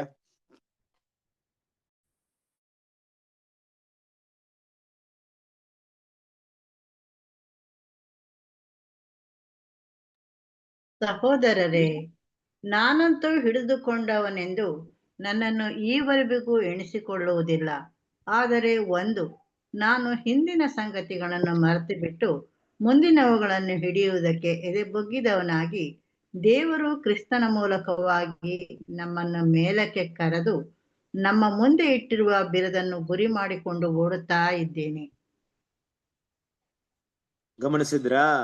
ನೋಡ್ರಿ, ಅಪೊಸ್ತಲ ಪೌಲ ಹೇಳುವಂತ ವಿಷಯ ಏನಪ್ಪಾ ಅಂದ್ರೆ, ನಾನು ಬಿರುದನ್ನು ಪಡೆದುಕೊಂಡು ಸಿದ್ಧಿಗೆ ಬಂದನೆಂದು ಹೇಳುವುದಿಲ್ಲ, ನಾನು ಯಾವುದನ್ನು ಹಿಡಿಕೊಳ್ಳುವುದಕ್ಕಾಗಿ ಕ್ರಿಸ್ತ ಯೇಸುವಿನಲ್ಲಿ ಹಿಡಿಕೊಂಡನೋ ಅದನ್ನು ಹಿಡಿದುಕೊಳ್ಳುವುದಕ್ಕೋಸ್ಕರ ಓಡುತ್ತಾ ಇದ್ದೇನೆ. ನನ್ನ ಮುಂದೆ ಒಂದು ಬಿರುದು ಇದೆ, ಅದನ್ನು ಗೊತ್ತು ಮಾಡ್ಕೊಂಡು ಅದನ್ನು ಗುರಿಯಾಗಿ ಇಟ್ಕೊಂಡು ಏನ್ ಮಾಡ್ತಾ ಇದ್ದೇನೆ? ನಾನು ಓಡ್ತಾ ಇದ್ದೇನೆ. ಅದನ್ನ ಹೇಳ್ತಾ ಇದ್ದೀನಿ, ಹಿಂದಿನ ಸಂಗತಿಯನ್ನು ಮರೆತು ಬಿಟ್ಟು ಮುಂದಿನವುಗಳನ್ನ ಹಿಡಿಯುವುದಕ್ಕೆ ಎದೆ ಬೊಗ್ಗಿದವನಾಗಿ ದೇವರು ಕ್ರಿಸ್ತನ ಮೂಲಕವಾಗಿ ನಮ್ಮನ್ನು ಮೇಲಕ್ಕೆ ಕರೆದು ನಮ್ಮ ಮುಂದೆ ಇಟ್ಟಿರುವ ಬಿರುದನ್ನು ಗುರಿ ಮಾಡಿಕೊಂಡು ಓಡುತ್ತಾ ಇದ್ದೇನೆ. ಸೊ ನಮ್ಮ ಮುಂದೆ ಇರುವಂತ ಬಿರುದು ಏನಪ್ಪಾ ಅಂದ್ರೆ, ಈ ವಾಕ್ಯದ ಪ್ರಕಾರವಾಗಿ ದೇವರ ಮಹಿಮೆಯನ್ನ ಪಡ್ಕೊಳ್ತೀರಾ ಅಂತ ಹೇಳಿದ್ರು ನೋಡ್ರಿ, ಅದು ನಮ್ಮ ಮುಂದೆ ಇರುವಂತ ಗುರಿ. ಓಕೆ, ನಾನು ಎಲ್ಲಿವರೆಗೂ ಈ ಕೃಪೆ ಅನ್ನುವಂತ ಆಶ್ರಯದೊಳಗೆ ಇರ್ತೀನೋ, ಈ ಆಶ್ರಯನ ಕೊನೆ ತನಕ ನಾನು ಇರಕ್ಕೆ ಯೋಗ್ಯನಾಗಿ ಇಟ್ಬಿಟ್ರೆ ನಾನು ಆ ಒಂದು ಬಿರುದನ್ನ ಪಡ್ಕೊಳ್ಬಹುದು ಅಂತ. ನೋಡಿ, ನಾನು ಆಗ್ಲೇ ನಿಮ್ಗೊಂದು ವಿಷಯ ಅಂದ್ರೆ, ಈ ಕೃಪಾಶ್ರಯದಲ್ಲಿ ನಾವಾಗಿ ಹೊರಡ ಹೋಗ್ಬೋದು, ದೇವ್ರು ಬೇಕಾದ್ರೆ ನಮ್ಗೆ ಹೆಚ್ಚು ಕಳಿಸ್ಬೋದು.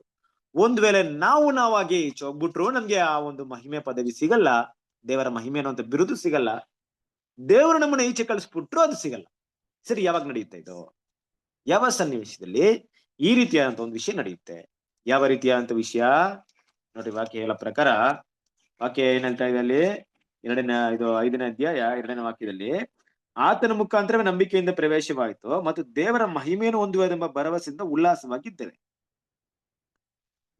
ನಾವು ನೆಲೆಗೊಂಡಿರುವ ದೇವರ ಕೃಪಾಶ್ರಯ ನೆಲೆಗೊಂಡಿದ್ವಿ. ಓಕೆ, ಇದರಲ್ಲಿ ನಾವಾಗಿ ಯಾವಾಗ ಈಚೆ ಹೋಗ್ತೀವಿ? ಅದಕ್ಕೆ ಫಸ್ಟ್ ಈ ವಿಷಯನ ಅರ್ಥ ಮಾಡ್ಕೊಬೇಕು. ಈ ಕೃಪಾಶ್ರಯ ಅಂದ್ರೆ ಯಾವುದ್ರ, ನನ್ನ ನಂಬಿಕೆ ಬಗ್ಗೆ ಅರ್ಥ ಮಾಡ್ಕೊಂಡು ಕೃಪಾಶ್ರಯ ಅಂದ್ರೆ ಏನಂತ ಅರ್ಥ ಮಾಡ್ಕೊಬೇಕು. ನಾನು ಆಗ್ಲೇ ಹೇಳ್ದೆ ನಿಮ್ಗೆ ಒಂದು ಪಾಯಿಂಟ್. ನೋಡ್ರಿ, ಮನೆಯೊಳಗೆ ಇರೋರೆಲ್ಲ ಬಲಹೀನತರು, ಅಂದ್ರೆ ದೇವ್ರ ನೀತಿ ಮಾತಾಡ್ತಾ ಇದೆ. ಏನ್ ಮಾತಾಡ್ತಿದೆ ದೇವ್ರ ನೀತಿ?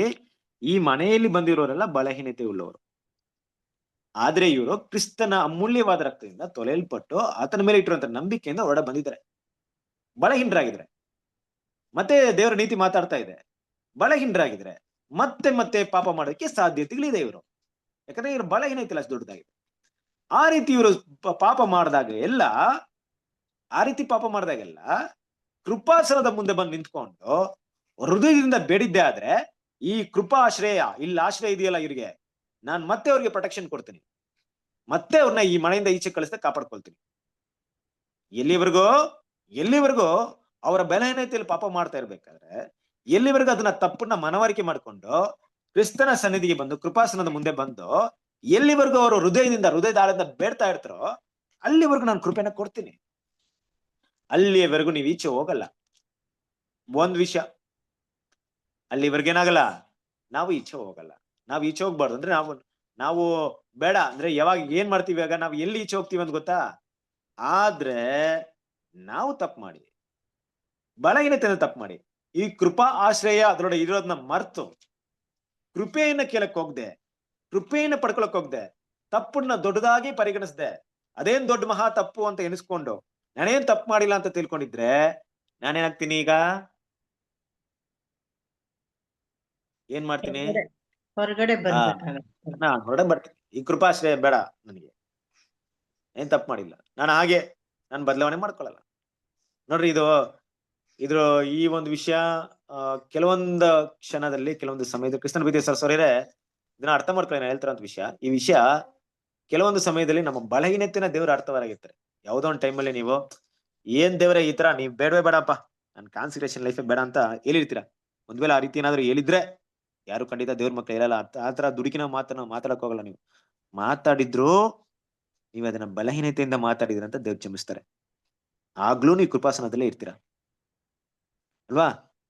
ಕೆಲವೊಂದು ಸಮಯದಲ್ಲಿ, ಕೆಲವೊಂದು ದಿನಗಳಾದ್ಮೇಲೆ ಅಯ್ಯೋ ದೇವ್ರೆ ನಾನು ತಪ್ಪು ಮಾತಾಡ್ಬಿಟ್ಟೆ, ದೇವ್ರೇನಾದ್ರೂ ಅವತ್ತೇ ನಮ್ಮನ್ನ ಈಚೆ ಕಳ್ಸ್ಬಿಟ್ಟಿದ್ರೆ ಕಷ್ಟ ಆಗ್ತದೆ. ಆದ್ರೆ ಕಳ್ಸಲ್ಲ ದೇವ್ರು. ಗೊತ್ತು ದೇವ್ರಿಗೆ ಏನೋ ಬಲಹೀನತೆಯಲ್ಲಿ ಮಾಡಿರ್ತೀರ. ಆಯ್ತು ನನ್ ಮಗಗಳು ಗೊತ್ತಿಲ್ಲದೆ ಮಾತಾಡ್ಬಿಟ್ಟಿದೆ, ದೊಡ್ಡ ವಿಷಯ ಅಲ್ಲ, 2-3 ದಿವಸದಲ್ಲಿ ರಿಪೆಂಟ್ ಆಗ್ಬಿಡ್ತಾರೆ, ಬಿಡೋಣ ಅಂತ ದೇವ್ರಿಗೆ ಗೊತ್ತು, ಸುಮ್ನೆ ಆಗ್ಬಿಡ್ತಾರೆ. 1-2 ದಿವಸ 3 ದಿವಸ ಇಲ್ಲ, ಅವತ್ತೇ ಆ ಕ್ಷಣದಲ್ಲೇ ಇಲ್ಲ, 1 ಗಂಟೆ ಆದ ನಂತರವೋ 2-3 ದಿವಸ ಆದ್ಮೇಲೋ ತಕ್ಷಣ ರಿಪೆಂಟ್ ಆಗಿ ದೇವರ ಸನ್ನಿಧಿ ಬಂದು ಹತ್ಕೊಂಡು, ದೇವ್ರೆ ನಾನು ಈ ರೀತಿ ಹೇಳ್ಬಾರ್ದಾಯ್ತು, ನಿಮ್ಮ ಸನ್ನಿಧಿನ ಬಿಟ್ಟು ಹೋಗ್ಬಾರ್ದಾಯ್ತು, ನನ್ನ ಕ್ಷಮಿಸ್ಬಿಲಿ ಅಂದಾಗ ದೇವ್ರೆ ಅಂತಾರೆ, ನಾನಿನ್ನ ಈಚೆನೆ ಕಳ್ಸಿಲ್ಲ ಅಮ್ಮ, ನನ್ ಮಗನೇ ನಾನು ಈಚೆನೆ ಕಳ್ಸಿಲ್ಲ, ಒಡನೆ ಇದೆಯಾ, ಚಿಂತೆ ಮಾಡ್ಬೇಡ, ಕಂಟಿನ್ಯೂ ಮಾಡು ಅಂತ ಏನಿರ್ತದೆ. ಅಂದ್ರೆ ನಾನು ಇಲ್ಲಿ ಕೃಪಾಶ್ರಯದಿಂದ ಹೊರಡೆ ಹೋಗ್ಲಿಲ್ಲ, ಇನ್ನೂ ಇದೆ. ಯಾಕಂದ್ರೆ ದೇವ್ರಿಗೆ ಗೊತ್ತು ನಮ್ಮ ಬಲಹೀನತೆನ ಅಲ್ವಾ? ನಮಗೋಸ್ಕರ ಏನ್ ಮಾಡ್ತಾರೆ? ಪವಿತ್ರ ಆತ್ಮ ನಮಗೋಸ್ಕರ ನೆಲಾಟದಲ್ಲಿ ನಮ್ಗೆ ಏನ್ ಬೇಕಂತ ಗೊತ್ತಿಲ್ಲದೆ ಇದ್ರು ನಮಗೋಸ್ಕರ ಬೇಡವರಾಗಿದೆ, ಅವ್ರಿಗೆ ಗೊತ್ತು. ಓಕೆ, ಆದ್ರೆ ಕ್ರಿಸ್ತನ ಪ್ರೀತಿಯ ಸಹೋದರರೇ, ಈ ಒಂದು ತಪ್ಪು ಮನವರಿಕೆ ಆದ್ಮೇಲೂ ಕೂಡ ನಾನೇನ್ ಮಾಡ್ತೀನಿ? ನನ್ನ ಹೃದಯಕ್ಕೆ ಈ ತಪ್ಪು ನಾನು ಮಾಡಿದ್ರಂತ ತಿಳುವಳಿಕೆ ಬಂದ್ರು ಕೂಡ ಕೃಪಾಸನದ ಮುಂದೆ ಹೋಗಿ ಕೇಳ್ದೆ, ದಿನಗಳು, ವಾರಗಳು, ತಿಂಗಳುಗಳು ಕಳೀತಾ ಇರ್ಬೇಕಾದ್ರೆ ಕ್ರಮೇಣ ನಾನು ಏನಾಗಿರ್ತೀನಿ? ನಾನಾಗಿ ಕೃಪಾಶ್ರಯದಿಂದ ಈಚೆ ಬಂದಿರ್ತೀನಿ. ಒಂದ್ ವಿಷಯ, ತುಂಬಾ ಕಷ್ಟಕರದ ವಿಷಯ. ಎರಡನೇ ವಿಷಯ ಏನಪ್ಪಾ ಅಂದ್ರೆ, ನಾನು ಕೃಪಾಸನದ ಮುಂದೆ ದಿನಾ ಹೋಗ್ತೀನಿ, ದೇವರ ಹತ್ರ ದಿನಾ ಪ್ರಾರ್ಥನೆ ಮಾಡ್ತೀನಿ. ಯಾವ ರೀತಿ ಪ್ರಾರ್ಥನೆ ಮಾಡ್ತೀನಿ? ಇವತ್ತು ಪಾಪ ಮಾಡ್ತೀನಿ, ಪ್ರಾರ್ಥನೆ ಮಾಡ್ತೀನಿ, ನಾಳೆ ಪಾಪ ಮಾಡ್ತೀನಿ, ಮತ್ತೆ ಪ್ರಾರ್ಥನೆ ಮಾಡ್ತೀನಿ. ಪ್ರತಿದಿನ ಹೇಗಿದ್ರು ಕೃಪಾಶ್ರಯದಲ್ಲೇ ಇದ್ದೀನಿ, ಕೃಪಾಶ್ರಯ ನನಗಿದೆ, ಕೃಪಾಶ್ರಯ ನನ್ನ ಕಾಪಾಡ್ಕೊಳ್ಳುತ್ತೆ, ಪಾಪ ಮಾಡಿದ್ರು ಚಿಂತೆ ಇಲ್ಲ, ಕೃಪಾಶ್ರಯದೊಳಗೆ ಇರ್ಬೇಕಾದ್ರೆ ಯಾವಾಗ ಬೇಕಾದ್ರೂ ಕೃಪೆ ಸಿಗುತ್ತೆ ಅಂತ ಪಾಪ ಮಾಡ್ತೀನಿ, ಪ್ರಾರ್ಥನೆ ಮಾಡ್ತೀನಿ, ಪಾಪ ಮಾಡ್ತೀನಿ, ಪ್ರಾರ್ಥನೆ ಮಾಡ್ತೀನಿ, ಇದೇ ಮಾಡ್ತಾ ಇರ್ತೀನಿ. ತಪ್ಪನ್ನ ಬಿಡ್ಲಿಲ್ಲ. ಈಗ ಕೃಪೆನ ಏನಂತ ಯೂಸ್ ಮಾಡ್ಕೊಳ್ತಾ ಇದೀನಿ ಗೊತ್ತಾ? ನನ್ನ ಪಾಪ ಮಾಡಕ್ಕೆ ಅನುಕೂಲವಾಗಿ ಯೂಸ್ ಮಾಡ್ಕೊಳ್ತಾ ಇದೀನಿ. ಇದು ಎರಡನೇ ವಿಷಯ. ಈಗೇನಾಗುತ್ತೆ ಗೊತ್ತಾ? ದೇವರೇ ನಮ್ಮನ್ನ ಮನೆಯಿಂದ ಕೃಪಾಶ್ರಯ ಹೊರಡೆ ತಳ್ತಾರೆ. ಕ್ರಿಸ್ತನ ಪ್ರೀತಿಯ ಸಹೋದರರೇ, ಅವಾಗ ನಾವೇನಾಗ್ತೀವಿ ಅಂದ್ರೆ ಈ ಕೃಪಾಶ್ರಯದಿಂದ ಹೊರಡೆ ಉಳಿತೀವಿ. ಒಂದು ಸಾರಿ ನಾವೇನೋ ಕೃಪಾಶ್ರಯನ ಬಿಟ್ಟು ಹೋಗಿದ್ದೆ ಆದ್ರೆ ಇನ್ನೊಂದು ದೊಡ್ಡ ಒಂದು ಅವಕಾಶನ ಕಳ್ಕೊಳ್ತೀವಿ. ಏನ್ ಗೊತ್ತಾ? ನಾವ್ ಯಾವತ್ತು ನಮ್ಮ ದೇವರನ್ನ ಅಪ್ಪ ತಂದೆ ಅಂತ ಕರೆಯಕ್ಕೆ ಆಗಲ್ಲ. ನಾವ್ ಎಲ್ಲಿವರೆಗೂ ಅವ್ರನ್ನ ಅಪ್ಪ ತಂದೆ ಅಂತ ಕರಿತೀವೋ ಅಲ್ಲಿವರೆಗೂ ಕೃಪೆಯಲ್ಲಿ ಇದ್ವಿ ಕ್ರಿಸ್ತನ ಪ್ರೀತಿಯ ಸಹೋದರರೇ. ಅಲ್ಲಿಂದ ಈಚೆ ಬಂದ್ರೆ ನಾವು ಬೇಕಾದ್ರೆ ಕರ್ಕೊಂಡಿರ್ಬೋದು ಅಪ್ಪ ಅಪ್ಪ ಅಂತ, ದೇವ್ರು ನಮ್ಮನ್ನ ಮಕ್ಕಳಾಗಿ ಅಂಗೀಕರಿಸೋದೇ ಇಲ್ಲ. ನಮ್ಮನ್ನ ಮಕ್ಕಳಾಗಿ ಅಂಗೀಕರಿಸ್ತಾ ಅಂದ್ರೆ ನಾವು ಕೃಪಾಶ್ರಯದೊಳಗೆ ಇರ್ಬೇಕು. ಈ 2 ಕೆಲಸಗಳನ್ನ ದೇವ್ರ ಮಕ್ಕಳು ಯಾವಾಗ್ಲೂ ಮಾಡಬಾರ್ದು. 2 ಕೆಲಸಕ್ಕೆ ಕಾರಣವಾಗುವಂತ ವಿಷಯಗಳನ್ನ ನಾವು ಮಾಡಬಾರ್ದು. ನಾವಾಗಿ ಹೊರಡೋಗ್ಬಾರ್ದು. ದೇವರು ನಮ್ಮನ್ನ ಕೃಪಾಶ್ರಯದಿಂದ ಹೊರಗೆ ಇಡುವಂತ ಕೆಲಸಗಳನ್ನ ಕೂಡ ಮಾಡಬಾರ್ದು. ಇದನ್ನ ಕಾಪಾಡ್ಕೊಳ್ಳುವಂತ ವಿಷಯ ಯಾರ ಕೈಯಲ್ಲಿದೆ ಇವತ್ತು? ದೇವ್ರ ಮಕ್ಕಳ ಕೈಯಲ್ಲಿದೆ. ಯಾಕೆ ಈ ವಿಷಯ ಇಷ್ಟು ವಿಭಿನ್ನವಾಗಿದೆ? ನಾನು ಆಗ್ಲೇ ಒಂದು ವಿಷಯ ನಿಮ್ಗೆ ಮಾತಾಡಿದೆ ನೋಡಿ. ಈ ಕೃಪಾಶ್ರಯದೊಳಗೆ ನಾವು ಬಂದಿದ್ದೀವಿ. ಯಾವುದೋ ಮನೇಲಿ ಇದೀವಿ, ಮನೆ ಇಲ್ದೆ ಬಿಕಾರಿಗಳಾಗಿದ್ದೀವಿ ನಾವು. ನಮ್ಗೆ ಮನೆ ಇಲ್ಲ, ಏನಿಲ್ಲ, ಮನೆ ಮಠ ಏನೂ ಇಲ್ಲ. ಇಸ್ರೇಲ್ ಜನರಿಗೆ ಧರ್ಮಶಾಸ್ತ್ರ ಅಂತ ಮನೆ ಇತ್ತು, ಆದ್ರೆ ದೇವ್ರು ನಮ್ಗೆ ಅಲ್ಲಿ ಕಳಿಸಿದೆ ಕ್ರಿಸ್ತನ ಮೂಲಕ. ಅದು ಕೃಪಾಶ್ರಯ, ಕೃಪೆನ ಅಂತ ಮನೆಯಲ್ಲಿ ಕರ್ಕೊಂಡ್ಬಿಟ್ರು. ಏನಿಲ್ದೇ ಇರೋ ನಮ್ಗೆ ದೇವ್ರು ಇಷ್ಟೊಂದು ಅವಕಾಶ ಕೊಟ್ರು ಅಲ್ವಾ? ಅವರಿಗೆ ನೀತಿವಂತರ ಅನ್ನೋಂಥ ಸ್ಥಾನ, ಧರ್ಮಶಾಸ್ತ್ರ ಇರೋ ನೀತಿವಂತರ ಸ್ಥಾನ, ಧರ್ಮಶಾಸ್ತ್ರ ಫಾಲೋ ಮಾಡಿದ್ರೆ ನಮ್ಗೆ ನಂಬಿಕೆ ಅಂತ ಇಟ್ಟಿದ್ ಮಾತ್ರಕ್ಕೆ ಕೊಟ್ಬಿಟ್ರು ದೇವರು ಅಲ್ವಾ? ಈಗ ದೇವರ ತ್ಯಾಗ ತುಂಬಾ ದೊಡ್ಡದಲ್ವಾ? ನೋಡ್ರಿ, ಈಗ ಈ ವಿಷಯನ ಹೇಗೆ ಅರ್ಥ ಮಾಡ್ಕೊಬಹುದು ಅಂದ್ರೆ, ಒಂದು ಗಾಡಿನ ನೀವೇನ್ ಮಾಡ್ತೀರಾ? ದುಡ್ಡು ಕೊಟ್ಟು ಕೊಂಡ್ಕೊಂಡಿರ್ತೀರಾ. ಕರೆಕ್ಟಾ? ಗಾಡಿನ ದುಡ್ಡು ಕೊಟ್ಟು ಕೊಂಡ್ಕೊಂಡಿರ್ಬೇಕಾದ್ರೆ ಗಾಡಿಯಲ್ಲಿ ಏನೋ ಸಮಸ್ಯೆ ಬಂತು ಅಲ್ವಾ? ಸೊ ಅದಕ್ಕಿಂತ ಮುಂಚೆ ಇನ್ನೊಂದು ವಿಷಯ ಅರ್ಥ ಮಾಡ್ಕೊಳ್ಳಿ.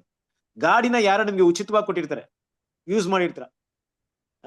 ಗಾಡಿಯಲ್ಲಿ ಏನೋ ಪ್ರಾಬ್ಲಮ್ ಬಂದಿರುತ್ತೆ ಅಲ್ವಾ? ಪ್ರಾಬ್ಲಮ್ ಬಂದ್ಮೇಲೆ ನೀವ್ ಹೋಗಿ ಗಾಡಿ ಕೊಟ್ಟಿರೋ ಹತ್ರ ನಿಮ್ ಗಾಡಿ ಈ ತರ ಪ್ರಾಬ್ಲಮ್ ಆಗೈತೆ, ಯಾಕೆ ಹಿಂಗಾಗೈತೆ ಹಂಗಾಗೈತೆ ಅಂತ ಏನಾದ್ರು ಪ್ರಶ್ನೆ ಮಾಡ್ತೀರಾ?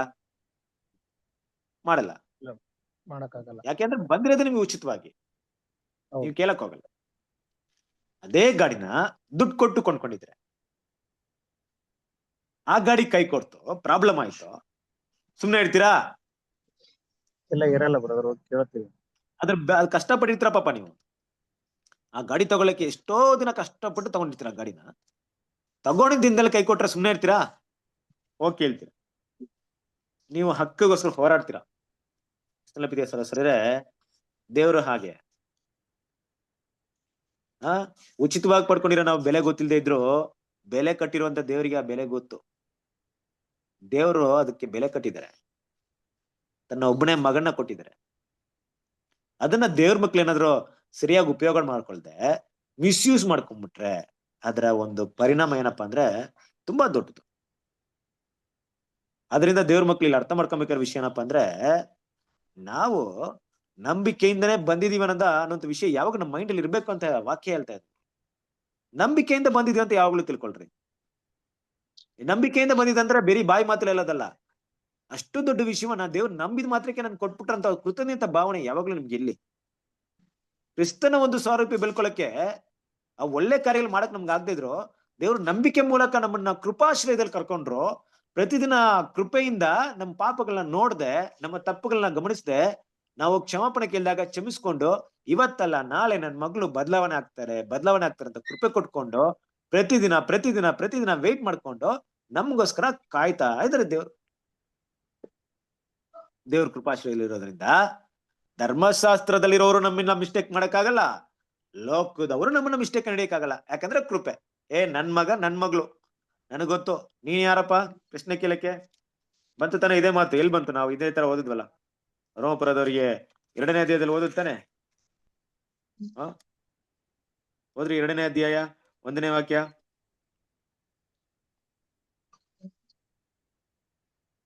ಆದುದರಿಂದ ಎಲೆ ಮನುಷ್ಯನೇ, ಮತ್ತೊಬ್ಬರಲ್ಲಿ ದೋಷವೆಣಿಸುವ ನೀನು ಯಾವನಾದ್ರೂ ಸರಿ ಉತ್ತರ ಹೇಳುವುದಕ್ಕೆ ನಿನಗೆ ಮಾರ್ಗವಿಲ್ಲ. ಕಂಟಿನ್ಯೂ ಮಾಡಿ. ನಿಮಿಷ ಅಕ್ಷರ ಸ್ವಲ್ಪ ಕಾಣ್ತು. ರಿಪೀಟ್ ಓದ್ತೀನಿ. ಆತದ್ರಿಂದ ಎಲೆ ಮನುಷ್ಯನೇ, ಮತ್ತೊಬ್ಬರಲ್ಲಿ ದೋಷವೆಣಿಸುವ ನೀನು ಯಾವನಾದರೂ ಸರಿಯೇ ಉತ್ತರ ಹೇಳುವುದಕ್ಕೆ ನಿನಗೆ ಮಾರ್ಗವಿಲ್ಲ. ಹೇಗೆಂದರೆ ಮತ್ತೊಬ್ಬರಲ್ಲಿ ದೋಷವೆಣಿಸುವುದರಿಂದ ನಿನ್ನನ್ನು ನೀನೇ ದೋಷಿ ಎಂದು ತೀರ್ಪು ಮಾಡಿಕೊಂಡ ಹಾಗಾಯಿತು.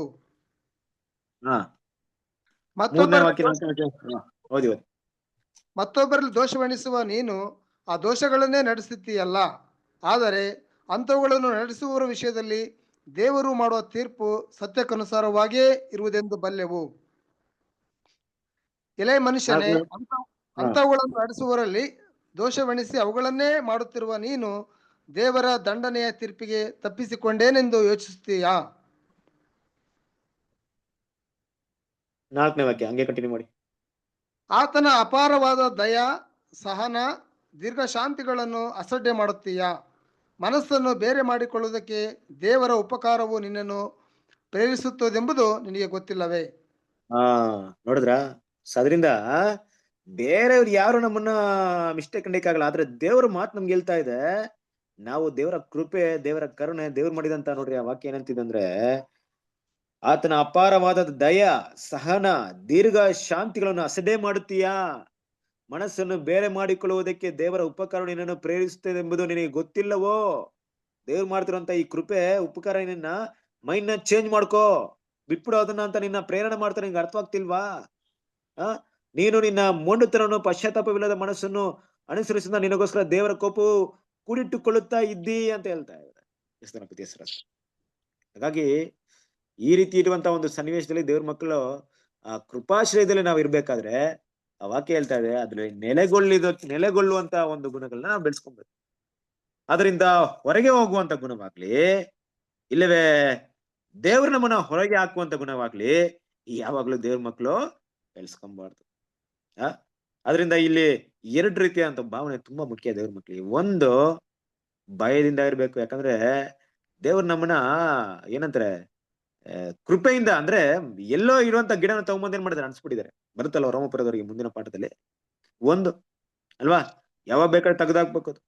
ಇನ್ನೊಂದು, ಕೃತಜ್ಞತೆ ಭಾವನೆ, ಥ್ಯಾಂಕ್ಫುಲ್ ಹಾರ್ಟ್. ದೇವ್ರಿಗೆ ದೇವ್ರು ಮಾಡಿದಂತ ಇಷ್ಟು ದೊಡ್ಡ ಉಪಕಾರಕ್ಕೆ ಕೃತಜ್ಞತಾ ಭಾವನವನ್ನ ತೋರಿಸ್ತಾ ಇದೀವ ನಾವು. ಆ ಭಾವನೆಯಿಂದ ನಾವು ಕೂಡಿದೀವ ದೇವ್ರ ಮಕ್ಕಳು, ಇಲ್ವಾ? ಇಲ್ಲದಿದ್ರೆ ಆ ಕೃಪೆಯ ಆಶ್ರಯ ನಮ್ಮನ್ನ ಬಿಟ್ಟು ಹೊರಡೋಗುತ್ತೆ. ಯೋಚನೆ ಮಾಡ್ರಿ, ಇದು ನಿಜ ತಾನೇ?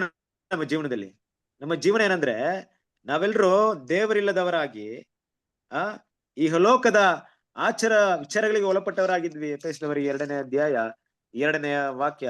ಎಫೆಸದವರಿಗೆ 2ನೇ ಅಧ್ಯಾಯ 2ನೇ ವಾಕ್ಯ.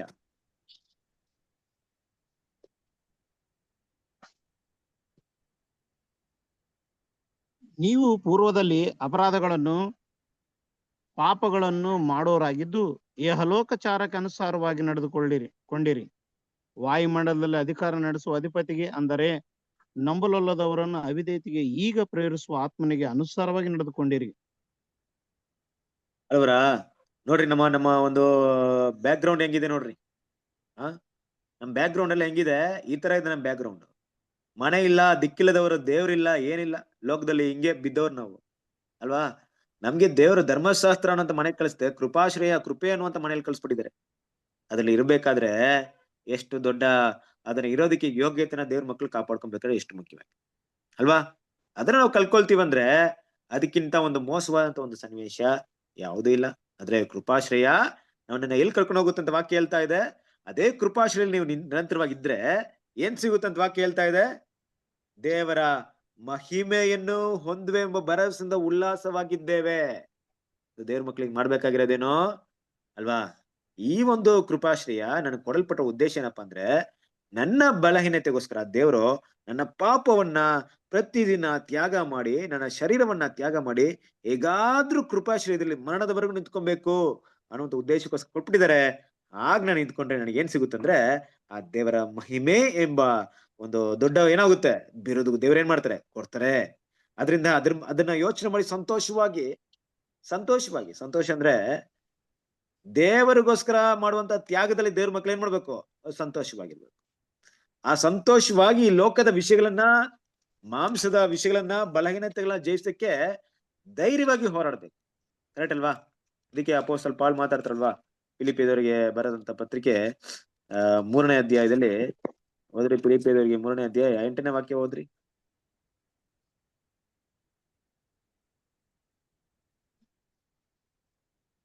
ಇಷ್ಟೇ ಅಲ್ಲದೆ ನನ್ನ ಕರ್ತನಾದ ಕ್ರಿಸ್ತ ಯೇಸುವನ್ನರಿಯದೆ ಅತಿ ಶ್ರೇಷ್ಠವಾದದ್ದೆಂದು ತಿಳಿದು ನಾನು ಎಲ್ಲವನ್ನು ನಷ್ಟವೆಂದೆಣಿಸುತ್ತೇನೆ. ಆತನ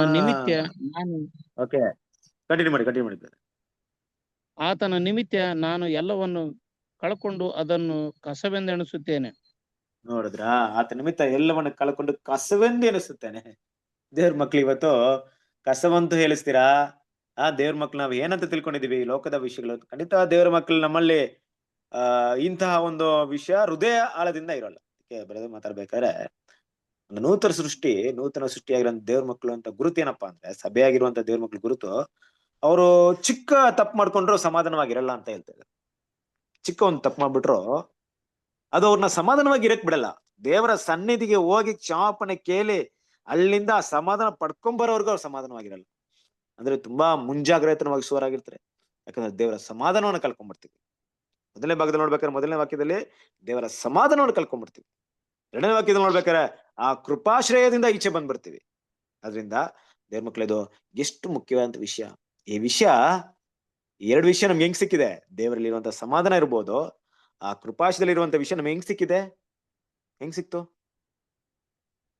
ಓದದ್ವಲ್ಲ ಈಗ ತಾನೆ.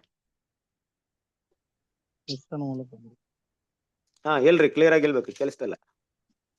ಕ್ರಿಸ್ತನ ಮೂಲಕ ಸಿಕ್ಕಿತು. ಕ್ರಿಸ್ತನ ಮೇಲೆ ಇಟ್ಟಿರುವಂತ ನಂಬಿಕೆಯಿಂದ ಸಿಕ್ಕಿದೆ. ನಂಬಿಕೆಯಿಂದ ಇದಕ್ಕೋಸ್ಕರ ನಾವೇನೋ ತ್ಯಾಗ ಮಾಡಿಲ್ಲ ಕ್ರಿಸ್ತನಲ್ಲಿ ಪ್ರೀತಿ ಸರಸವರಿದೆ. ಇದೆರಡು ಕೂಡ ಕ್ರಿಸ್ತನ ಮೇಲೆ ಇಟ್ಟಿದ್ದ ನಂಬಿಕೆಯಿಂದ ನಮ್ಗೆ ಸಿಕ್ಬಿಡ್ತು. ಆತನ ಕೃಪಾಶ್ರಯ ಸಿಕ್ತು, ಆತನ ದೇವರ ಸಮಾಧಾನ ಸಿಕ್ತು, ಆತನ ಕೃಪಾಶ್ರಯ ಎರಡು ಸಿಕ್ತು. ಆದ್ರೆ ಈ ಎರಡನ್ನು ಉಳಿಸ್ಕೊಳ್ಳೋದು ಕಲ್ಕೊಳ್ಳೋದು ಯಾರ ಕೈಯಲ್ಲಿದೆ? ನಮ್ ಕೈಯಲ್ಲಿದೆ. ಕ್ರಿಸ್ತನ ಪ್ರೀತಿ ಸರಸರ ನಮ್ ಕೈಲಿದೆ brother. ಇದನ್ನ ಕರೆಕ್ಟ್ ಆಗಿ ಕಾಪಾಡ್ಕೊಂಡ್ರೆ ಸಭೆ ಆಗ್ತೀವಿ. ಇದನ್ನ ಕಲ್ಕೊಂಡ್ಬಿಟ್ರೆ ಆ ಮಹಾಪದವಿಯನ್ನ, ದೇವರ ಮಹಿಮೆ ಎಂಬ ಬಿರುದನ್ನ ಏನ್ ಮಾಡ್ತೀವಿ? ಕಲ್ಕೊಳ್ತೀವಿ. ಆದ್ರಿಂದ ದೇವ್ರ ಮಕ್ಕಳು ಇದನ್ನ ಮನಸ್ಸಲ್ಲಿ ಇಟ್ಕೊಂಡು ಬರುವಂತ ದಿನಗಳಲ್ಲಿ ನಾವು ಆ ಕ್ರಿಸ್ತನ ಒಂದು ಏನ್ ಮಾಡೋಣ, ಕ್ರಿಸ್ತನ ದೇವರ ಸಮಾಧಾನದಲ್ಲಿ, ದೇವರಿಂದ ಉಂಟಾದ ಸಮಾಧಾನದಲ್ಲಿ ಬೆಳೆಯೋದಕ್ಕೋ, ಅದ್ ಮಾತ್ರವಲ್ಲ ಆ ಕೃಪಾಶ್ರಯದಲ್ಲಿ ನಿರಂತರವಾಗಿ ನಿಂತ್ಕೊಳ್ಳೋದಕ್ಕೋ, ಅದನ್ನ ಬಿಟ್ಟು ಈಚೆ ಬರದ ರೀತಿಯಲ್ಲಿ ನಮ್ಮನ್ನ ಕಾಪಾಡ್ಕೊಳ್ಳೋಕ್ಕೋ ದೇವರು ಸಹಾಯ ಮಾಡ್ಲಿ. ದೇವರು ತಾನೇ ಈ ಪಾಠವನ್ನ ಆಶೀರ್ವದಿಸಲಿ. ಆಮೆನ್. ಈ ಒಂದು ಪಾಠದ ಕುರಿತು ನಿಮ್ಗೆ ಏನೋ ಮಾತಾಡೋಂಗಿದ್ರೆ ಖಂಡಿತವಾಗ್ಲೂ ಕೆಲವೊಂದು ವಿಷಯಗಳನ್ನ ಮಾತಾಡ್ಬೋದು.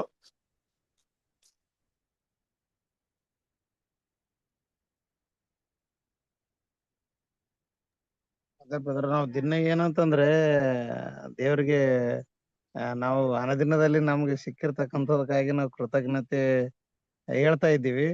ಬಟ್ ಆದ್ರೆ ದೇವ್ರಿಗೆ ಸ್ತೋತ್ರ ಮಾಡೋದ್ ಜೊತೆ ಕೂಡ ನಾವು ಕೃತಜ್ಞತೆ ಹೇಳ್ತೀವಿ. ಆದ್ರೆ ಮೇನ್ ಅಂತಂದ್ರೆ ಇವತ್ತಿನ ಪಾಠದಲ್ಲಿ ನೋಡಿದ ಪ್ರಕಾರ ಏನಂದ್ರೆ ಅವ್ರಿಗೆ ನಮ್ಗೆ ಸಿಕ್ಕಿರೋದಕ್ಕಿಂತ ಹೆಚ್ಚಾಗಿ ಅವ್ರಿಗೆ ಕೃತಜ್ಞತೆ ಹೇಳುವಂತದ್ದು ಬಹಳ ಇಂಪಾರ್ಟೆಂಟ್ ಅಂತ ನನಗೆ ಅನ್ಸಿತ್ತು brother. Okay Mohan Raj brother, thank you. ಬೇರೆ ಯಾರಿಗಾದ್ರು?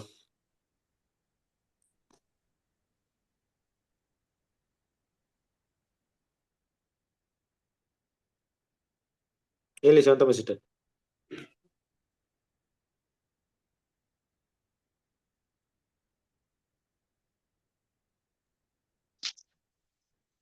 ಸರ್, ನಮ್ಗೆ ಕ್ರಿಸ್ತನ ಕೃಪಾಶ್ರಯದಲ್ಲಿ ಎರಡ್ ರೀತಿ ವಿಧಾನ ಇದೆ. ಎರಡ್ ರೀತಿ ನಮ್ಗೆ ಕೊಟ್ಟಿದ್ದಾರೆ ಒಂದು ವಿಧಾನ ಅಂತ ಹೇಳಿದ್ರಲ್ಲ ಬ್ರದರ್, ಅದು ಇಷ್ಟ ಆಯ್ತು. ಒಂದು, ನಾವೇ ಕ್ರಿಸ್ತನ ಮನೆಯಲ್ಲಿ ಇರಬಹುದು, ದೇವ್ರು ಉಳಿಸ್ಕೋತಾರೆ. ಇನ್ನೊಂದು, ನಾವೇ ಹೊರಗಡೆ ಬರುವಂತಹ ಪ್ರಸಂಗನೂ ಬರುತ್ತೆ ಅಂತ ಹೇಳಿದ್ರಲ್ಲ, ಅದು ತುಂಬಾ ಇಷ್ಟ ಆಯ್ತು.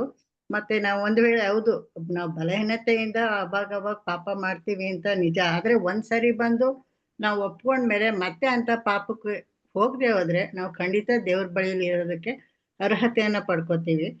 ಮತ್ತೆ ಮಾಡಿದ ತಪ್ಪನೆ ಮತ್ತೆ ಕೇಳಿ ಕೃಪಾಶ್ರಯದ ಮುಂದೆ ಬಂದು ಅದನ್ನ ರೂಢಿ ಮಾಡ್ಕೊಂಡ್ಬಿಟ್ರೆ ಹೊರಗಡೆ ಆ ದೇವರೇ ಕಳಿಸ್ಬಿಡ್ತಾರೆ ಅನ್ನೋದನ್ನ ಇನ್ನೊಂದು ಹೇಳಿದ್ರಲ್ಲ, ಎರಡು ನಮ್ಗೆ ಸಿಕ್ಕಿರೋ ಇದು, ಅದು ತುಂಬಾ ಇಷ್ಟ ಆಯ್ತು. ಅಂದ್ರೆ ನಮ್ಮನ್ನ ನಾವು ತಿದ್ದುಪಡಿ ಮಾಡ್ಕೊಳ್ಳೋದಕ್ಕೆ ಅದು ಅವಕಾಶನ ದೇವ್ರು ಕೊಡ್ತಾರಲ್ಲ, ಅದು ತುಂಬಾನೇ ಹೆಚ್ಚಿಂದು ಪ್ರೀತಿ ಮತ್ತೆ ಕೃಪೆ ಅಂತ ಅರ್ಥ ಆಗುತ್ತೆ.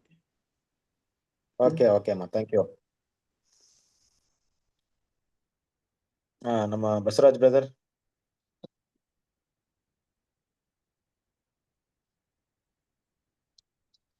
ಓಕೆ, ನಾವು ಒಂದ್ ರೀತಿ ನೋಡಿದ್ರೆ ದೇವ ಕೋಪಕ್ಕೆ ಗುರಿಯಾಗಿದ್ದು. ಹೇಳಿ ಹೇಳಿ ಸಿಸ್ಟರ್. ಹೇಳಿ. ದೇವರ ಕೋಪಕ್ಕೆ ಗುರಿಯಾಗಿದ್ದವ್ರು ನಾವು. ಆದ್ರೆ ದೇವರು ತನ್ನ ಕರುಣಾನಿಧಿಯಾಗಿರುತ್ತೆ. ದೇವ್ರು ನಮ್ಮನ್ನು ಯೇಸು ಕ್ರಿಸ್ತನ, ನಾವು ಸತ್ತವರಾಗಿದ್ದು, ಆದ್ರೆ ಯೇಸು ಕ್ರಿಸ್ತನ ಮೂಲಕ ನಮ್ಮನ್ನ ಬದುಕಿಸಿ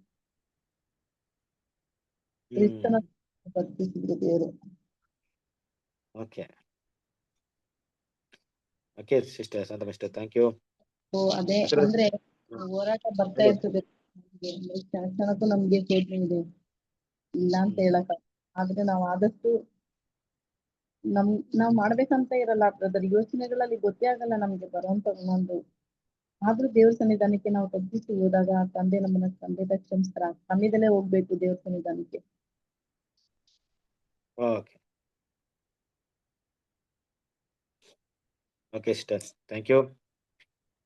ಬಸವರಾಜ್ ಬ್ರದರ್ ಹೇಳಿದ್ರಿ, ಏನೋ ಹೇಳಕ್ ಬಂದ್ರಿ, ಹೇಳಿ.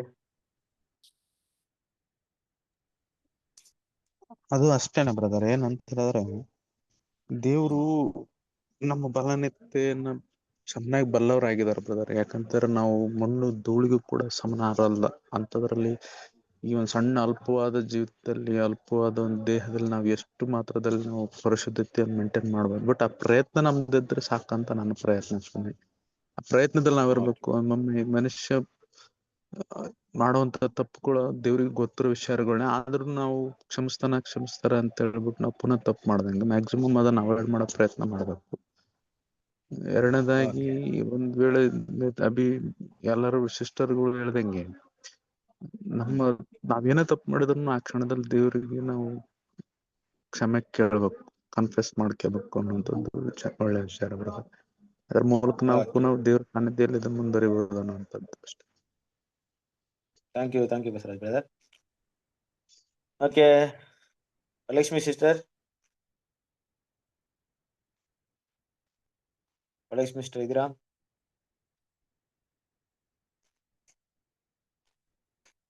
ಶ್ರೀಕಾಂತ್ ಬ್ರದರ್.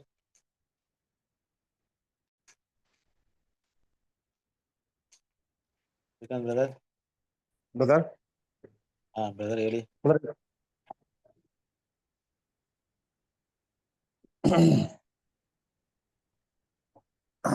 ಜಲ್ದಿ ನನ್ಗೆ ಅರ್ಥ ಆಗಲ್ಲ ಬ್ರದರ್, ಹಂಗಾಗಿ ಲೇಟ್ ಆಯ್ತಾ ಬರಕ್ಕೆ? ಇಲ್ಲ ಬ್ರದರ್, ಬಂದಿದ್ದೆ. ಹಾ ಏನನ್ನು ಅಂತ ಜಲ್ದಿ ಅರ್ಥ ಆಗಲ್ಲ ಬ್ರದರ್, ಹಂಗಾಗಿ. ಕಷ್ಟ ಆಯ್ತಾ ಟಾಪಿಕ್? ಏನ್ ಬ್ರದರ್? ಓಕೆ, ಅರ್ಥವಾಗಿ ಕಷ್ಟ ಆಯ್ತಾ? ಸಬ್ಜೆಕ್ಟ್ ಅರ್ಥವಾಗೋದು ಕಷ್ಟ ಆಯ್ತಾ ನಿಮ್ಗೆ? ಹ್ಞೂ ಬ್ರದರ್.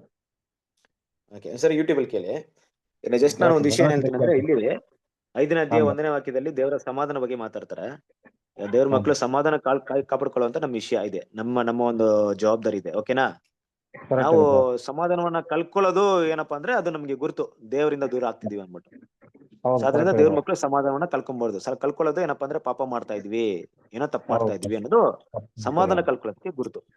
ಸಮಾಧಾನವನ್ನ ಕಾಪಾಡ್ಕೊಬೇಕು. ಅದು ನಮ್ಗೆ ಹೆಂಗ್ ಸಿಕ್ತು ಅಂದ್ರೆ ಕ್ರಿಸ್ತನ ನಂಬಿಕೆಯಿಂದ ನಮ್ಗೆ ಸಿಕ್ಕಿದೆ.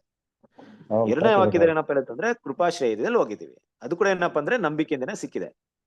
ಆ ಕೃಪಾಶ್ರಯದಲ್ಲಿ ನಾವು ಅದನ್ನ ಮಿಸ್ಯೂಸ್ ಮಾಡ್ಕೊಂಡ್ರೆ, ತಪ್ಪಾಗಿ ಯೂಸ್ ಮಾಡ್ಕೊಂಡ್ರೆ ನಾವು ಈಚೆ ಬರೋಕ್ ಸಾಧ್ಯತೆ ಇದೆ, ಮತ್ತೆ ದೇವ್ರನ್ನು ಕೂಡ ನಮ್ಮನ್ನ ಹೊಡೆ ಕಳ್ಸೋಂತ ಸಾಧ್ಯತೆ ಇದೆ. ಆ ರೀತಿ ಅದನ್ನ ಮಿಸ್ಯೂಸ್ ಮಾಡ್ಕೊಂಡು ಕೃಪಾಶ್ರಯವನ್ನ ಇಟ್ಕೊಂಡು ಆ ದೇವರ ಮಹಿಮೆಯನ್ನ ಹೊಂದೋದಕ್ಕೆ ಏನ್ ಮಾಡ್ಬೇಕು? ನಾವು ಪ್ರಯತ್ನಗಳನ್ನ ಪಡ್ಬೇಕು. ಓಕೆನಾ? ಸೊ ಏನ್ ಮಾಡಿ, ಅದನ್ನ ಯೂಟ್ಯೂಬ್ ಅಲ್ಲಿ ಕೇಳ್ರಿ ಒಂದ್ಸರಿ, ಮಿಸ್ ಆದ್ರೂ ಕೂಡ ನೀವು ಆಮೇಲೆ ಕೇಳ್ರಿ, ನಿಮ್ಗೆ ಅದು ಪ್ರಯೋಜನವಾಗುತ್ತೆ. Okay okay, thank you. Okay, ವಾಕ್ಯ ಇದೆ, ನಾನು ವಾಕ್ಯವನ್ನ ಎಕ್ಸ್ಪ್ಲೇನ್ ಮಾಡಿದ್ದೀನಿ. ವಾಕ್ಯನ ಓದ್ಬಿಟ್ಟು ಅದನ್ನ ಸ್ಟಡಿ ಮಾಡ್ರಿ. ಓಕೆನಾ? ಓಕೆ ಸರಿ. ಸಂತೋಷ್ ಬ್ರದರ್ ಹೇಳಿ ಬ್ರದರ್. ಹೆಂಗೆ, ಏನೋ ಪಾಯಿಂಟ್ ಏನು ಅರ್ಥ ಆಯ್ತು ನಿಮ್ಗೆ ಇದ್ರಲ್ಲಿ ಏನಾದ್ರು? ಅರ್ಥ ಆಯ್ತು ಬ್ರದರ್. ಅದು ನಾವ್ ಎಷ್ಟೇ ಪ್ರಾರ್ಥನೆ ಮಾಡಿ ನಮ್ ಕಂಟ್ರೋಲ್ ಇದ್ರು ಬ್ರದರ್, ನಮಗ್ ಗೊತ್ತಿಲ್ದೇನೆ ಕೋಪ ಮತ್ತೆ ಆಲೋಚನೆಯಲ್ಲಿ ಪಾಪ ಮಾಡ್ಬಿಡ್ತೀವಿ ಬ್ರದರ್. ಅದು ಇದೈತೆ ಇರೋದು. ಆಲೋಚನೆ ಪಾಪ ಮಾಡ್ತೀರಾ ಅಂದ್ಬಿಟ್ಟು ಯಾರು ಗೊತ್ತಾಗುತ್ತೆ? ಮೊದ್ಲು ನಿಮಗ್ ಗೊತ್ತಾಗುತ್ತೆ, ಯಾರು ಗೊತ್ತಾಗುತ್ತೆ? ನಮಗೆ ಗೊತ್ತಾಗುತ್ತೆ ಬ್ರದರ್. ಅದು ಈಗ ಒಬ್ಬ ವ್ಯಕ್ತಿ ಏನಾದ್ರು ನಮ್ ವಿರುದ್ಧವಾಗಿ ಮಾತಾಡ್ದಾಗ್ಲೇ ಆಗ್ಲಿ, ಮತ್ತೆ ನಮ್ಗೆ ಏನಾರ ನಮಗ್ 3ನೇ ವ್ಯಕ್ತಿಯಿಂದ ಗೊತ್ತಾದ್ರೆ ಅವನೇನಾದ್ರು ಮಾಡಿ ಈ ತರ ಮಾತಾಡ್ಬೇಕಲ್ಲ, ಹೊಡಿಬೇಕಲ್ಲ, ಮೈಂಡ್ ಅಲ್ಲೇ ಈ ತರ ಬಂದ್ಬಿಡ್ತದೆ ಕೆಟ್ಟದ್ದು, ಅಥವಾ ಅವನ ಬಗ್ಗೆ ಮಾತಾಡಕ್ಕೆ. ಅದನ್ನ ಏನ್ ಮಾಡೋದು ಅಂತ ಗೊತ್ತಾಗ್ತಿಲ್ಲ. ಹೌದು, ಈಗ ನೋಡಿ, ಈಗ ಯಾವ್ದೋ ವ್ಯಕ್ತಿ ಮೇಲೆ ಕೋಪ ಬಂತು, ದೇಶ ಬಂತು, ಕರೆಕ್ಟ್ ಅಲ್ವಾ? ಈಗ ನೀವು ಒಡಂಬಡಿಕೆ ಮಾಡ್ಕೊಂಡಿದ್ದೀರಾ, ಕ್ರಿಸ್ತನ ಜೊತೆಗೆ ಒಡಂಬಡಿಕೆ ಮಾಡ್ಕೊಂಡಿದ್ದೀರಾ. ಕ್ರಿಸ್ತನ ಜೊತೆಗೆ ಒಡಂಬಡಿಕೆ ಮಾಡ್ಕೊಳ್ಳೋದ ಅರ್ಥ ಏನಪ್ಪಾ ಅಂದ್ರೆ ಕ್ರಿಸ್ತನ ಹೆಜ್ಜೆ ಜಾಡಿನ ಫಾಲೋ ಮಾಡ್ತೀನಿ ಅಂತ ಬಂದಿದ್ದೀರಾ. ಯೇಸು ಕ್ರಿಸ್ತ ಈ ಟೈಮ್ ಇದ್ರೆ ಏನ್ ಮಾಡ್ತಾರೆ? ಹೊಡಿತಾ ಇದ್ರಾ? ಇಲ್ಲ ಇಲ್ಲ ಬ್ರದರ್. ಕೋಪ ಬರ್ತಾ ಇದ್ರಾ? ಇಲ್ಲ ಬ್ರದರ್. ಜಸ್ಟ್ ಆ ರೀತಿ ಅಂದ್ರೆ, ಈಗ ನಾನು ಯೇಸು ಕ್ರಿಸ್ತನ ಹೆಜ್ಜೆ ಜಾಡಿಗೆ ಫಾಲೋ ಮಾಡಿದ್ವಿ, ಅವ್ರಿದ್ರೆ ಏನ್ ಮಾಡ್ತಿದ್ರಪ್ಪ, ನಾನು ಅದನ್ನ ಮಾಡ್ತೀನಿ ಅಷ್ಟೇ.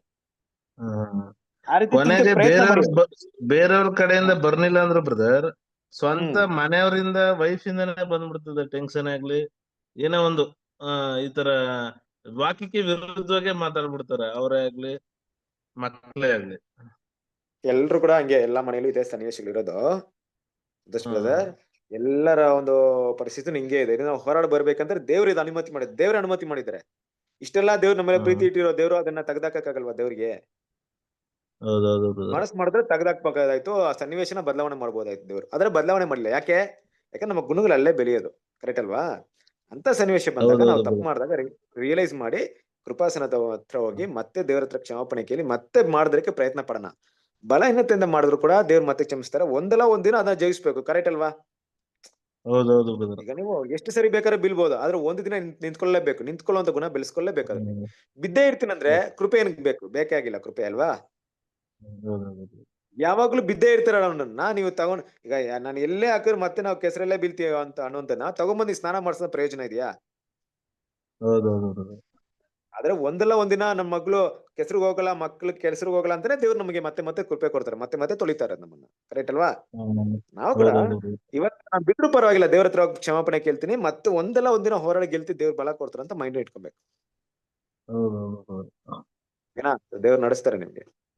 Okay, thank you brother, thank you. Okay, thank you. ಬೇರೆ ಎಲ್ಲಪ್ಪ ಬ್ರದರ್?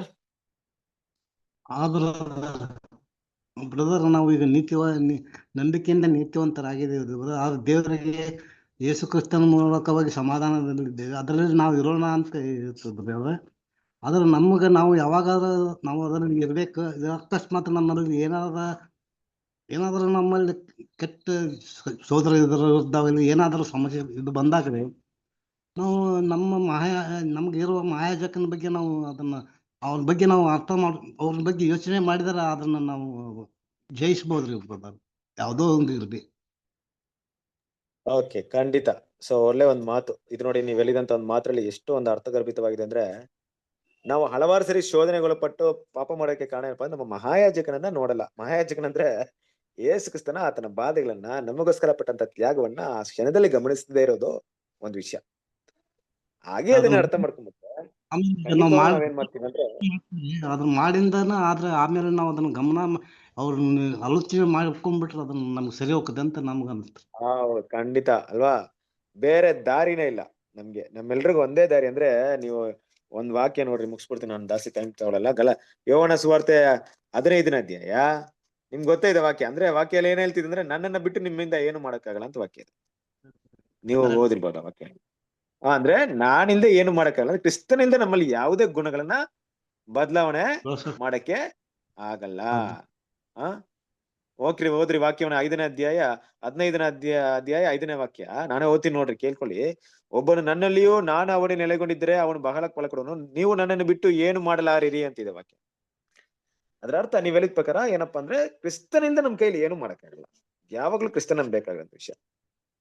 ಸೊ ಅದು ಮುಖ್ಯವಾದ ವಿಷಯ. ನಾವು ಆತನ ಗಮನಿಸ್ಬೇಕು, ಆತನ ಕೃಪಾಸನದ ಮುಂದೆನೆ ಹೋಗ್ಬೇಕು. ಆತನಿಂದಲೇ ಕೃಪೆ ಸಿಗುತ್ತೆ. ಆತ ನಮಗೋಸ್ಕರ ಮಾಡಿದ ತ್ಯಾಗದಲ್ಲೇ ಕೃಪೆ ಇರೋದು, ಇಲ್ಲದಿದ್ರೆ ಏನು ಇಲ್ಲ ಕ್ರಿಸ್ತನ ಪ್ರಿಯ ಸರಸ. ಖಂಡಿತವಲ್ಲ ಇಲ್ಲಪ್ಪ ಬ್ರದರ್, ಒಳ್ಳೆ ಪಾಯಿಂಟ್ ಹೇಳಿದ್ರಿ, ಥ್ಯಾಂಕ್ ಯು. ಓಕೆ, ಬೇರೆ ಯಾರಾದ್ರೂ ಹೇಳ್ತೀರಾ? ಸರಿ, ಟೈಮ್ ಆಯ್ತು, ಇಲ್ಲಿಗೆ ಮುಗಿಸೋಣ. ನೆಕ್ಸ್ಟ್ ಟೈಮ್ ಸ್ವಲ್ಪ ನಾವು ಇದು ಮಾಡ್ಕೊಳ್ಳೋಣ. ನಾನು ಲೇಟ್ ಆಗಿ ಸ್ಟಾರ್ಟ್ ಮಾಡಿದೆ.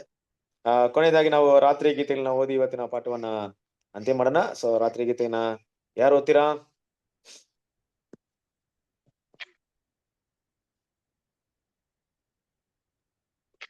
ನಾನು ಓದ್ಲಾ ಬ್ರದರ್? ಇದೇ ಬುಕ್ ಇದೆಯಾ ನಿಮ್ಮ ಹತ್ರ? ಇಲ್ಲ ಬ್ರದರ್, ಅಲ್ಲ ಸ್ಕ್ರೀನ್ ಅಲ್ಲಿ ಹಾಕಿದ್ರೆ ಓದ್ತೀನಿ. ಒಂದೇ ನಿಮಿಷ, ಸ್ಕ್ರೀನ್ ಹಾಕ್ತೀನಿ. ಇವತ್ತೇನು ರಾತ್ರಿ ಗೀತೆಗಳು.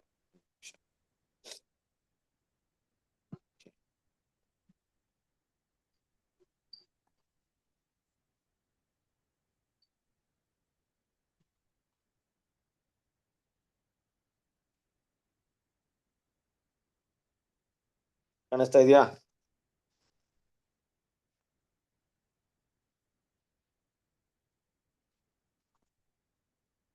ಕಾಣಿಸ್ತಾ ಇದೆಯಾ? ಕಾಣಿಸ್ತಾ ಇದೆ ಬ್ರದರ್. ಸಹೋದರರ ಪ್ರೀತಿಯಿಂದ ಒಬ್ಬರಿಗೊಬ್ಬರು ಕಾರಣ ವಾತ್ಸಲ್ಯವುಳ್ಳವರಾಗಿರಿ, ಸನ್ಮಾನಿಸುವುದರಲ್ಲಿ ಒಬ್ಬರಿಗಿಂತ ಒಬ್ಬರು ಮುಂದಾಗಿರಿ. ರೋಮಾಪುರದವರಿಗೆ 12:10. ಸತ್ಯವು ದುರ್ಬಲ ಗುಣವುಳ್ಳವರಿಗಿಂತ ಬಳವುಳ್ಳ ಗುಣವುಳ್ಳವರೊಂದಿಗೆ ನೆಲೆಯಾಗಿರುವುದು ಎಂದು ತೋರುತ್ತದೆ. ಗುಣದಲ್ಲಿ ಬಳವುಳ್ಳವರು ತಮ್ಮ ಶರೀರದಲ್ಲಿ ಇತರರಿಗಿಂತ ಅಧಿಕವಾದ ದೃಢತೆ, ಗಡಸುತನ ಮತ್ತು ಹೋರಾಡುವ ಮನೋಭಾವವನ್ನು ಹೊಂದಿರುತ್ತಾರೆ. ದುರ್ಬಲರು ತುಂಬಾ ಬಗ್ಗುವರು ಮತ್ತು ಬಲಹೀನರು ಆಗಿದ್ದು, ಕರ್ತನ ಅಂಗೀಕರಿಸುವ ಚಿಕ್ಕ ಹಿಂಡಿನ ಸದಸ್ಯರಾಗುವುದಕ್ಕೆ ಜಯಶಾಲಿಯಾಗದೆ ಇರುತ್ತಾರೆ. ಆದ್ದರಿಂದ ಕರ್ತನು ನಮ್ಮಲ್ಲಿ ಅಂಗೀಕರಿಸುವ ಗುಣಗಳು ಮತ್ತು ನಾವು ಜಯಿಸುವ ಸ್ಥಾನಕ್ಕೆ ಬೇಕಾದ ಅರ್ಹತೆಯುಳ್ಳ ವಿಷಯಗಳು ಅಧಿಕ ಸಂಖ್ಯೆಯಲ್ಲಿ ಸಭೆಯಾಗಿ ಒಟ್ಟುಗೂಡಿ ಬರುವಾಗ ಈ ದುರ್ಬಲತೆಗಳು ಒಂದು ಗಂಭೀರವಾದ ಅನಾನುಕೂಲವಾಗಿರುತ್ತದೆ. ಮಣ್ಣಿನಿಂದ ಸುತ್ತುವರೆದ ವಜ್ರ ಕೂಡ ಏನನ್ನೂ ಕತ್ತರಿಸಲು ಸಾಧ್ಯವಿಲ್ಲ, ಏನನ್ನೂ ಗೀಚಲು ಸಾಧ್ಯವಿಲ್ಲ.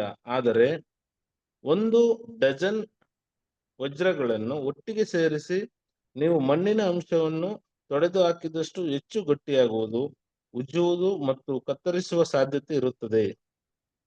ಅದೇ ರೀತಿ ಕರ್ತನ ಆಭರಣಗಳೊಂದಿಗೆ ಇರುತ್ತದೆ. ಅವರು ಹೆಚ್ಚಾಗಿ ಸೇರಿದಷ್ಟು, ಅವರು ಅಧಿಕವಾಗಿ ಎಚ್ಚರವಾದಷ್ಟು ಘರ್ಷಣೆಗೆ ಅಧಿಕವಾದ ಅವಕಾಶಗಳಿರುತ್ತದೆ. ಮತ್ತು ಎಲ್ಲರೂ ಪವಿತ್ರಾತ್ಮದಿಂದ ಅಂತರ್ಗವಾಗಿ ಮರೆಮಾಡುವುದು ಅತ್ಯಧಿಕ ಅವಶ್ಯವಾಗಿದೆ. ಪವಿತ್ರಾತ್ಮವು ಎಣ್ಣೆಯಂತೆ ನಯವಾದ ತೈಲ ಲೇಪನದಂತಿದ್ದು ಘರ್ಷಣೆಯನ್ನು ತಡೆಯುತ್ತದೆ. ಓಕೆ, ತುಂಬಾ ಬ್ಯೂಟಿಫುಲ್ ಆಗಿದೆ ಅಲ್ವಾ?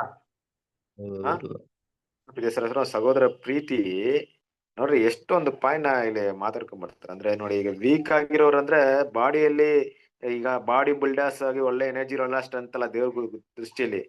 ಯಾರು ಗುಣಗಳಲ್ಲಿ ನಂಬಿಕೆಯಲ್ಲಿ ತುಂಬಾ ಬೆಳೆದಿರ್ತಾರ ಅವರೇ ತುಂಬಾ ಬಲವುಳ್ಳವರಾಗಿರ್ತಾರೆ. ಅಂತ ಬಲವುಳ್ಳವರಾಗಿ ನಾವು ಕಾಣ್ಪಡಕ್ಕೆ ಪ್ರಯತ್ನ ಪಡ್ಬೇಕು. ಮತ್ತೆ ನೋಡ್ಬೇಕಾದ್ರೆ ದೇವರ ಮಕ್ಕಳಲ್ಲಿ ಈ ಒಂದು ಎಕ್ಸಾಂಪಲ್ ಇರೋದು ನೋಡಿ. ಈಗ ವಜ್ರ ಜೊತೆಗೆ ವಜ್ರ ಇದ್ರೆ ಏನಾಗಲ್ಲ, ವಜ್ರ ಮಣ್ಣಲ್ಲಿದ್ರೆ ಏನೂ ಆಗಲ್ಲ. ಅಂದ್ರೆ ವಜ್ರಗಳು ತುಂಬಾ ಇದ್ರೆ ಏನಾಗುತ್ತೆ, ಉಜ್ಜುವುದು ಕತ್ತರಿಸುವಂತ ಕೆಲಸ ಆಗುತ್ತೆ ಅಲ್ವಾ? ಅದ್ರ ಜೊತೆಗೆ ಏನೇನ್ ಬೇಕು, ಪವಿತ್ರಾತ್ಮ ಇರ್ಬೇಕು ಅಲ್ವಾ? ಅವಾಗ ಖಂಡಿತ ಅದು ನೋಡಿ, ಈ ಪಾಯಿಂಟ್ ಎಲ್ಲ ಎಷ್ಟು ಬ್ಯೂಟಿಫುಲ್ ಆಗಿದೆ ನಮ್ಗೆ. ಆ ರೀತಿ ಇದ್ದಾಗ ಏನಾಗುತ್ತೆ ಅಂದ್ರೆ ಈ ಘರ್ಷಣೆಗಳು ಕೂಡ ಕಡಿಮೆ ಆಗುತ್ತೆ ಅನ್ನೋ ವಿಷಯವನ್ನು ಕೂಡ ಎಲ್ಲೇನ್ ಮಾಡ್ತಾರೆ ಹೇಳ್ತಾ ಇದ್ದಾರೆ. ಸೊ ಹಾಗಾಗಿ ದೇವ್ರ ಮಕ್ಳು ಇದನ್ನ ಮನಸ್ಸಲ್ಲಿ ಇಟ್ಕೊಳ್ಳೋಣ, ಇದನ್ನ ಸ್ಟಡಿ ಮಾಡೋಣ. ಸೊ ಬರುವಂತ ದಿನಗಳೇ ದೇವ್ರು ನಮ್ಗೆ ಇನ್ನು ಹೆಚ್ಚಾದ ಪಾಠಗಳು ಕೇಳಕ್ಕೆ ಸಹಾಯ ಮಾಡ್ಲಿ. ಕೊನೆಯದಾಗಿ ನಾವು ಪ್ರಾರ್ಥನೆ ಮಾಡಿ ಕೂಟವನ್ನು ಅಂತಿಮ ಮಾಡೋಣ. ನಮ್ಮ ಮಧ್ಯದಲ್ಲಿರುವಂತ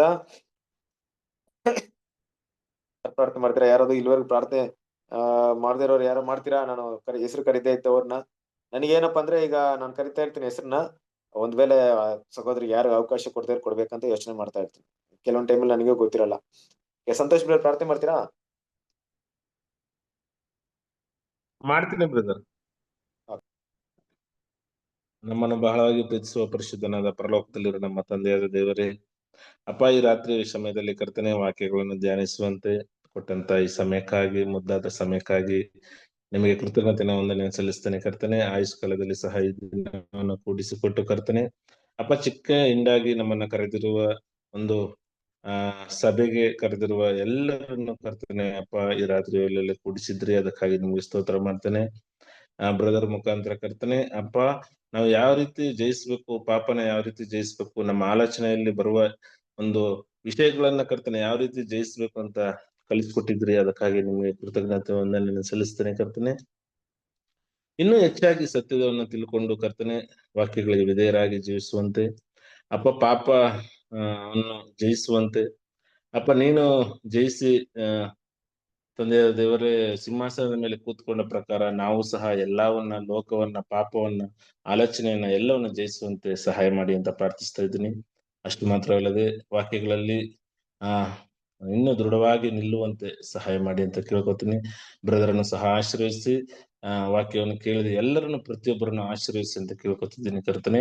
ಮುಂದೆ ಬರುವ ದಿನಗಳಲ್ಲಿ ಸಹ ನಾವೆಲ್ಲರೂ ಸಭೆಯಾಗಿ ಕೂಡಿ ಕರ್ತನೆ ಅಪ್ಪ, ರಾತ್ರಿ ಗೀತೆಯನ್ನು ಓದಿದ ಪ್ರಕಾರ ಸಹೋದರರು ಒಬ್ಬರಿಗಿಂತ ಒಬ್ಬರು ಪ್ರೀತಿಯನ್ನು ತೋರಿಸುವುದರಲ್ಲಿ ಮುಂದಾಗಿರಿ ಅಂತ ಹೇಳಿದ ಪ್ರಕಾರ ಕರ್ತನೆ ಈ ರೀತಿ ಇರುವಂತೆ ಸಹಾಯ ಮಾಡಿ ಅಂತ ಕೇಳ್ಕೊತಾ ನನ್ನನ್ನು ಸಹ ಒಪ್ಪಿಸ್ಕೊಡ್ತೇನೆ. ಜನರನ್ನು ಸಹ ಆಶೀರ್ವದಿಸಿ ಅಂತ ಕೇಳ್ಕೊತಾ ಸ್ತುತಿಗಾನ ಮಾನ ಮಹಿಮೆ ನಿಮ್ಗೆ ಸಲ್ಲಿಸುತ್ತಾ ರಕ್ಷಕ ನೋಡಿ ಏನಾಗಿರುವ ಯೇಸು ಕ್ರಿಸ್ತನ ಮಧುರ ನಾಮದಲ್ಲಿ ಪ್ರಾರ್ಥಿಸುತ್ತೇನೆ, ಪ್ರೀತಿಯ ತಂದೆಯೇ, amen. Thank you brother. Thank you. ಎಲ್ಲ ಬ್ರದರ್ಸ್ ಅಂಡ್ ಸಿಸ್ಟರ್ಸ್ಗೆ ನಮಸ್ಕಾರ. Good night. ಎಲ್ಲ brothers sister good night. Thank you brother. Good night brother. Brother good night. Richard brother ನಮಸ್ತೆ. Good night. Thank you brother. ನಮಸ್ತೆ ಥ್ಯಾಂಕ್ ಯು ಎಲ್ಲ brothers ನಮಸ್ತೆ. Sister ನಮಸ್ತೆ ಪುಟ್ಟ. Good night. ನಮಸ್ತೆ Mohan Raj brother, Shanta master, brother ನಮಸ್ತೆ, ರವಿ ಬ್ರದರ್ ನಮಸ್ತೆ ರವಿ ಬ್ರದರ್ ನಮಸ್ತೆ, ಎಲ್ಲ ಬ್ರದರ್ ಎಲ್ಲರಿಗೂ ನಮಸ್ತೆ. ಮಂಜು ಮಾಸ್ಟರ್ ನಮಸ್ತೆ. ನಮಸ್ತೆ brother. Thank you. God bless you. ದೇವರ ಮೇಲೆ ಆಶೀರ್ವದಿಸಲಿ. Good night. ನಮಸ್ತೆ sir. Good night brother. Good night. Bye ಬಾಯ್.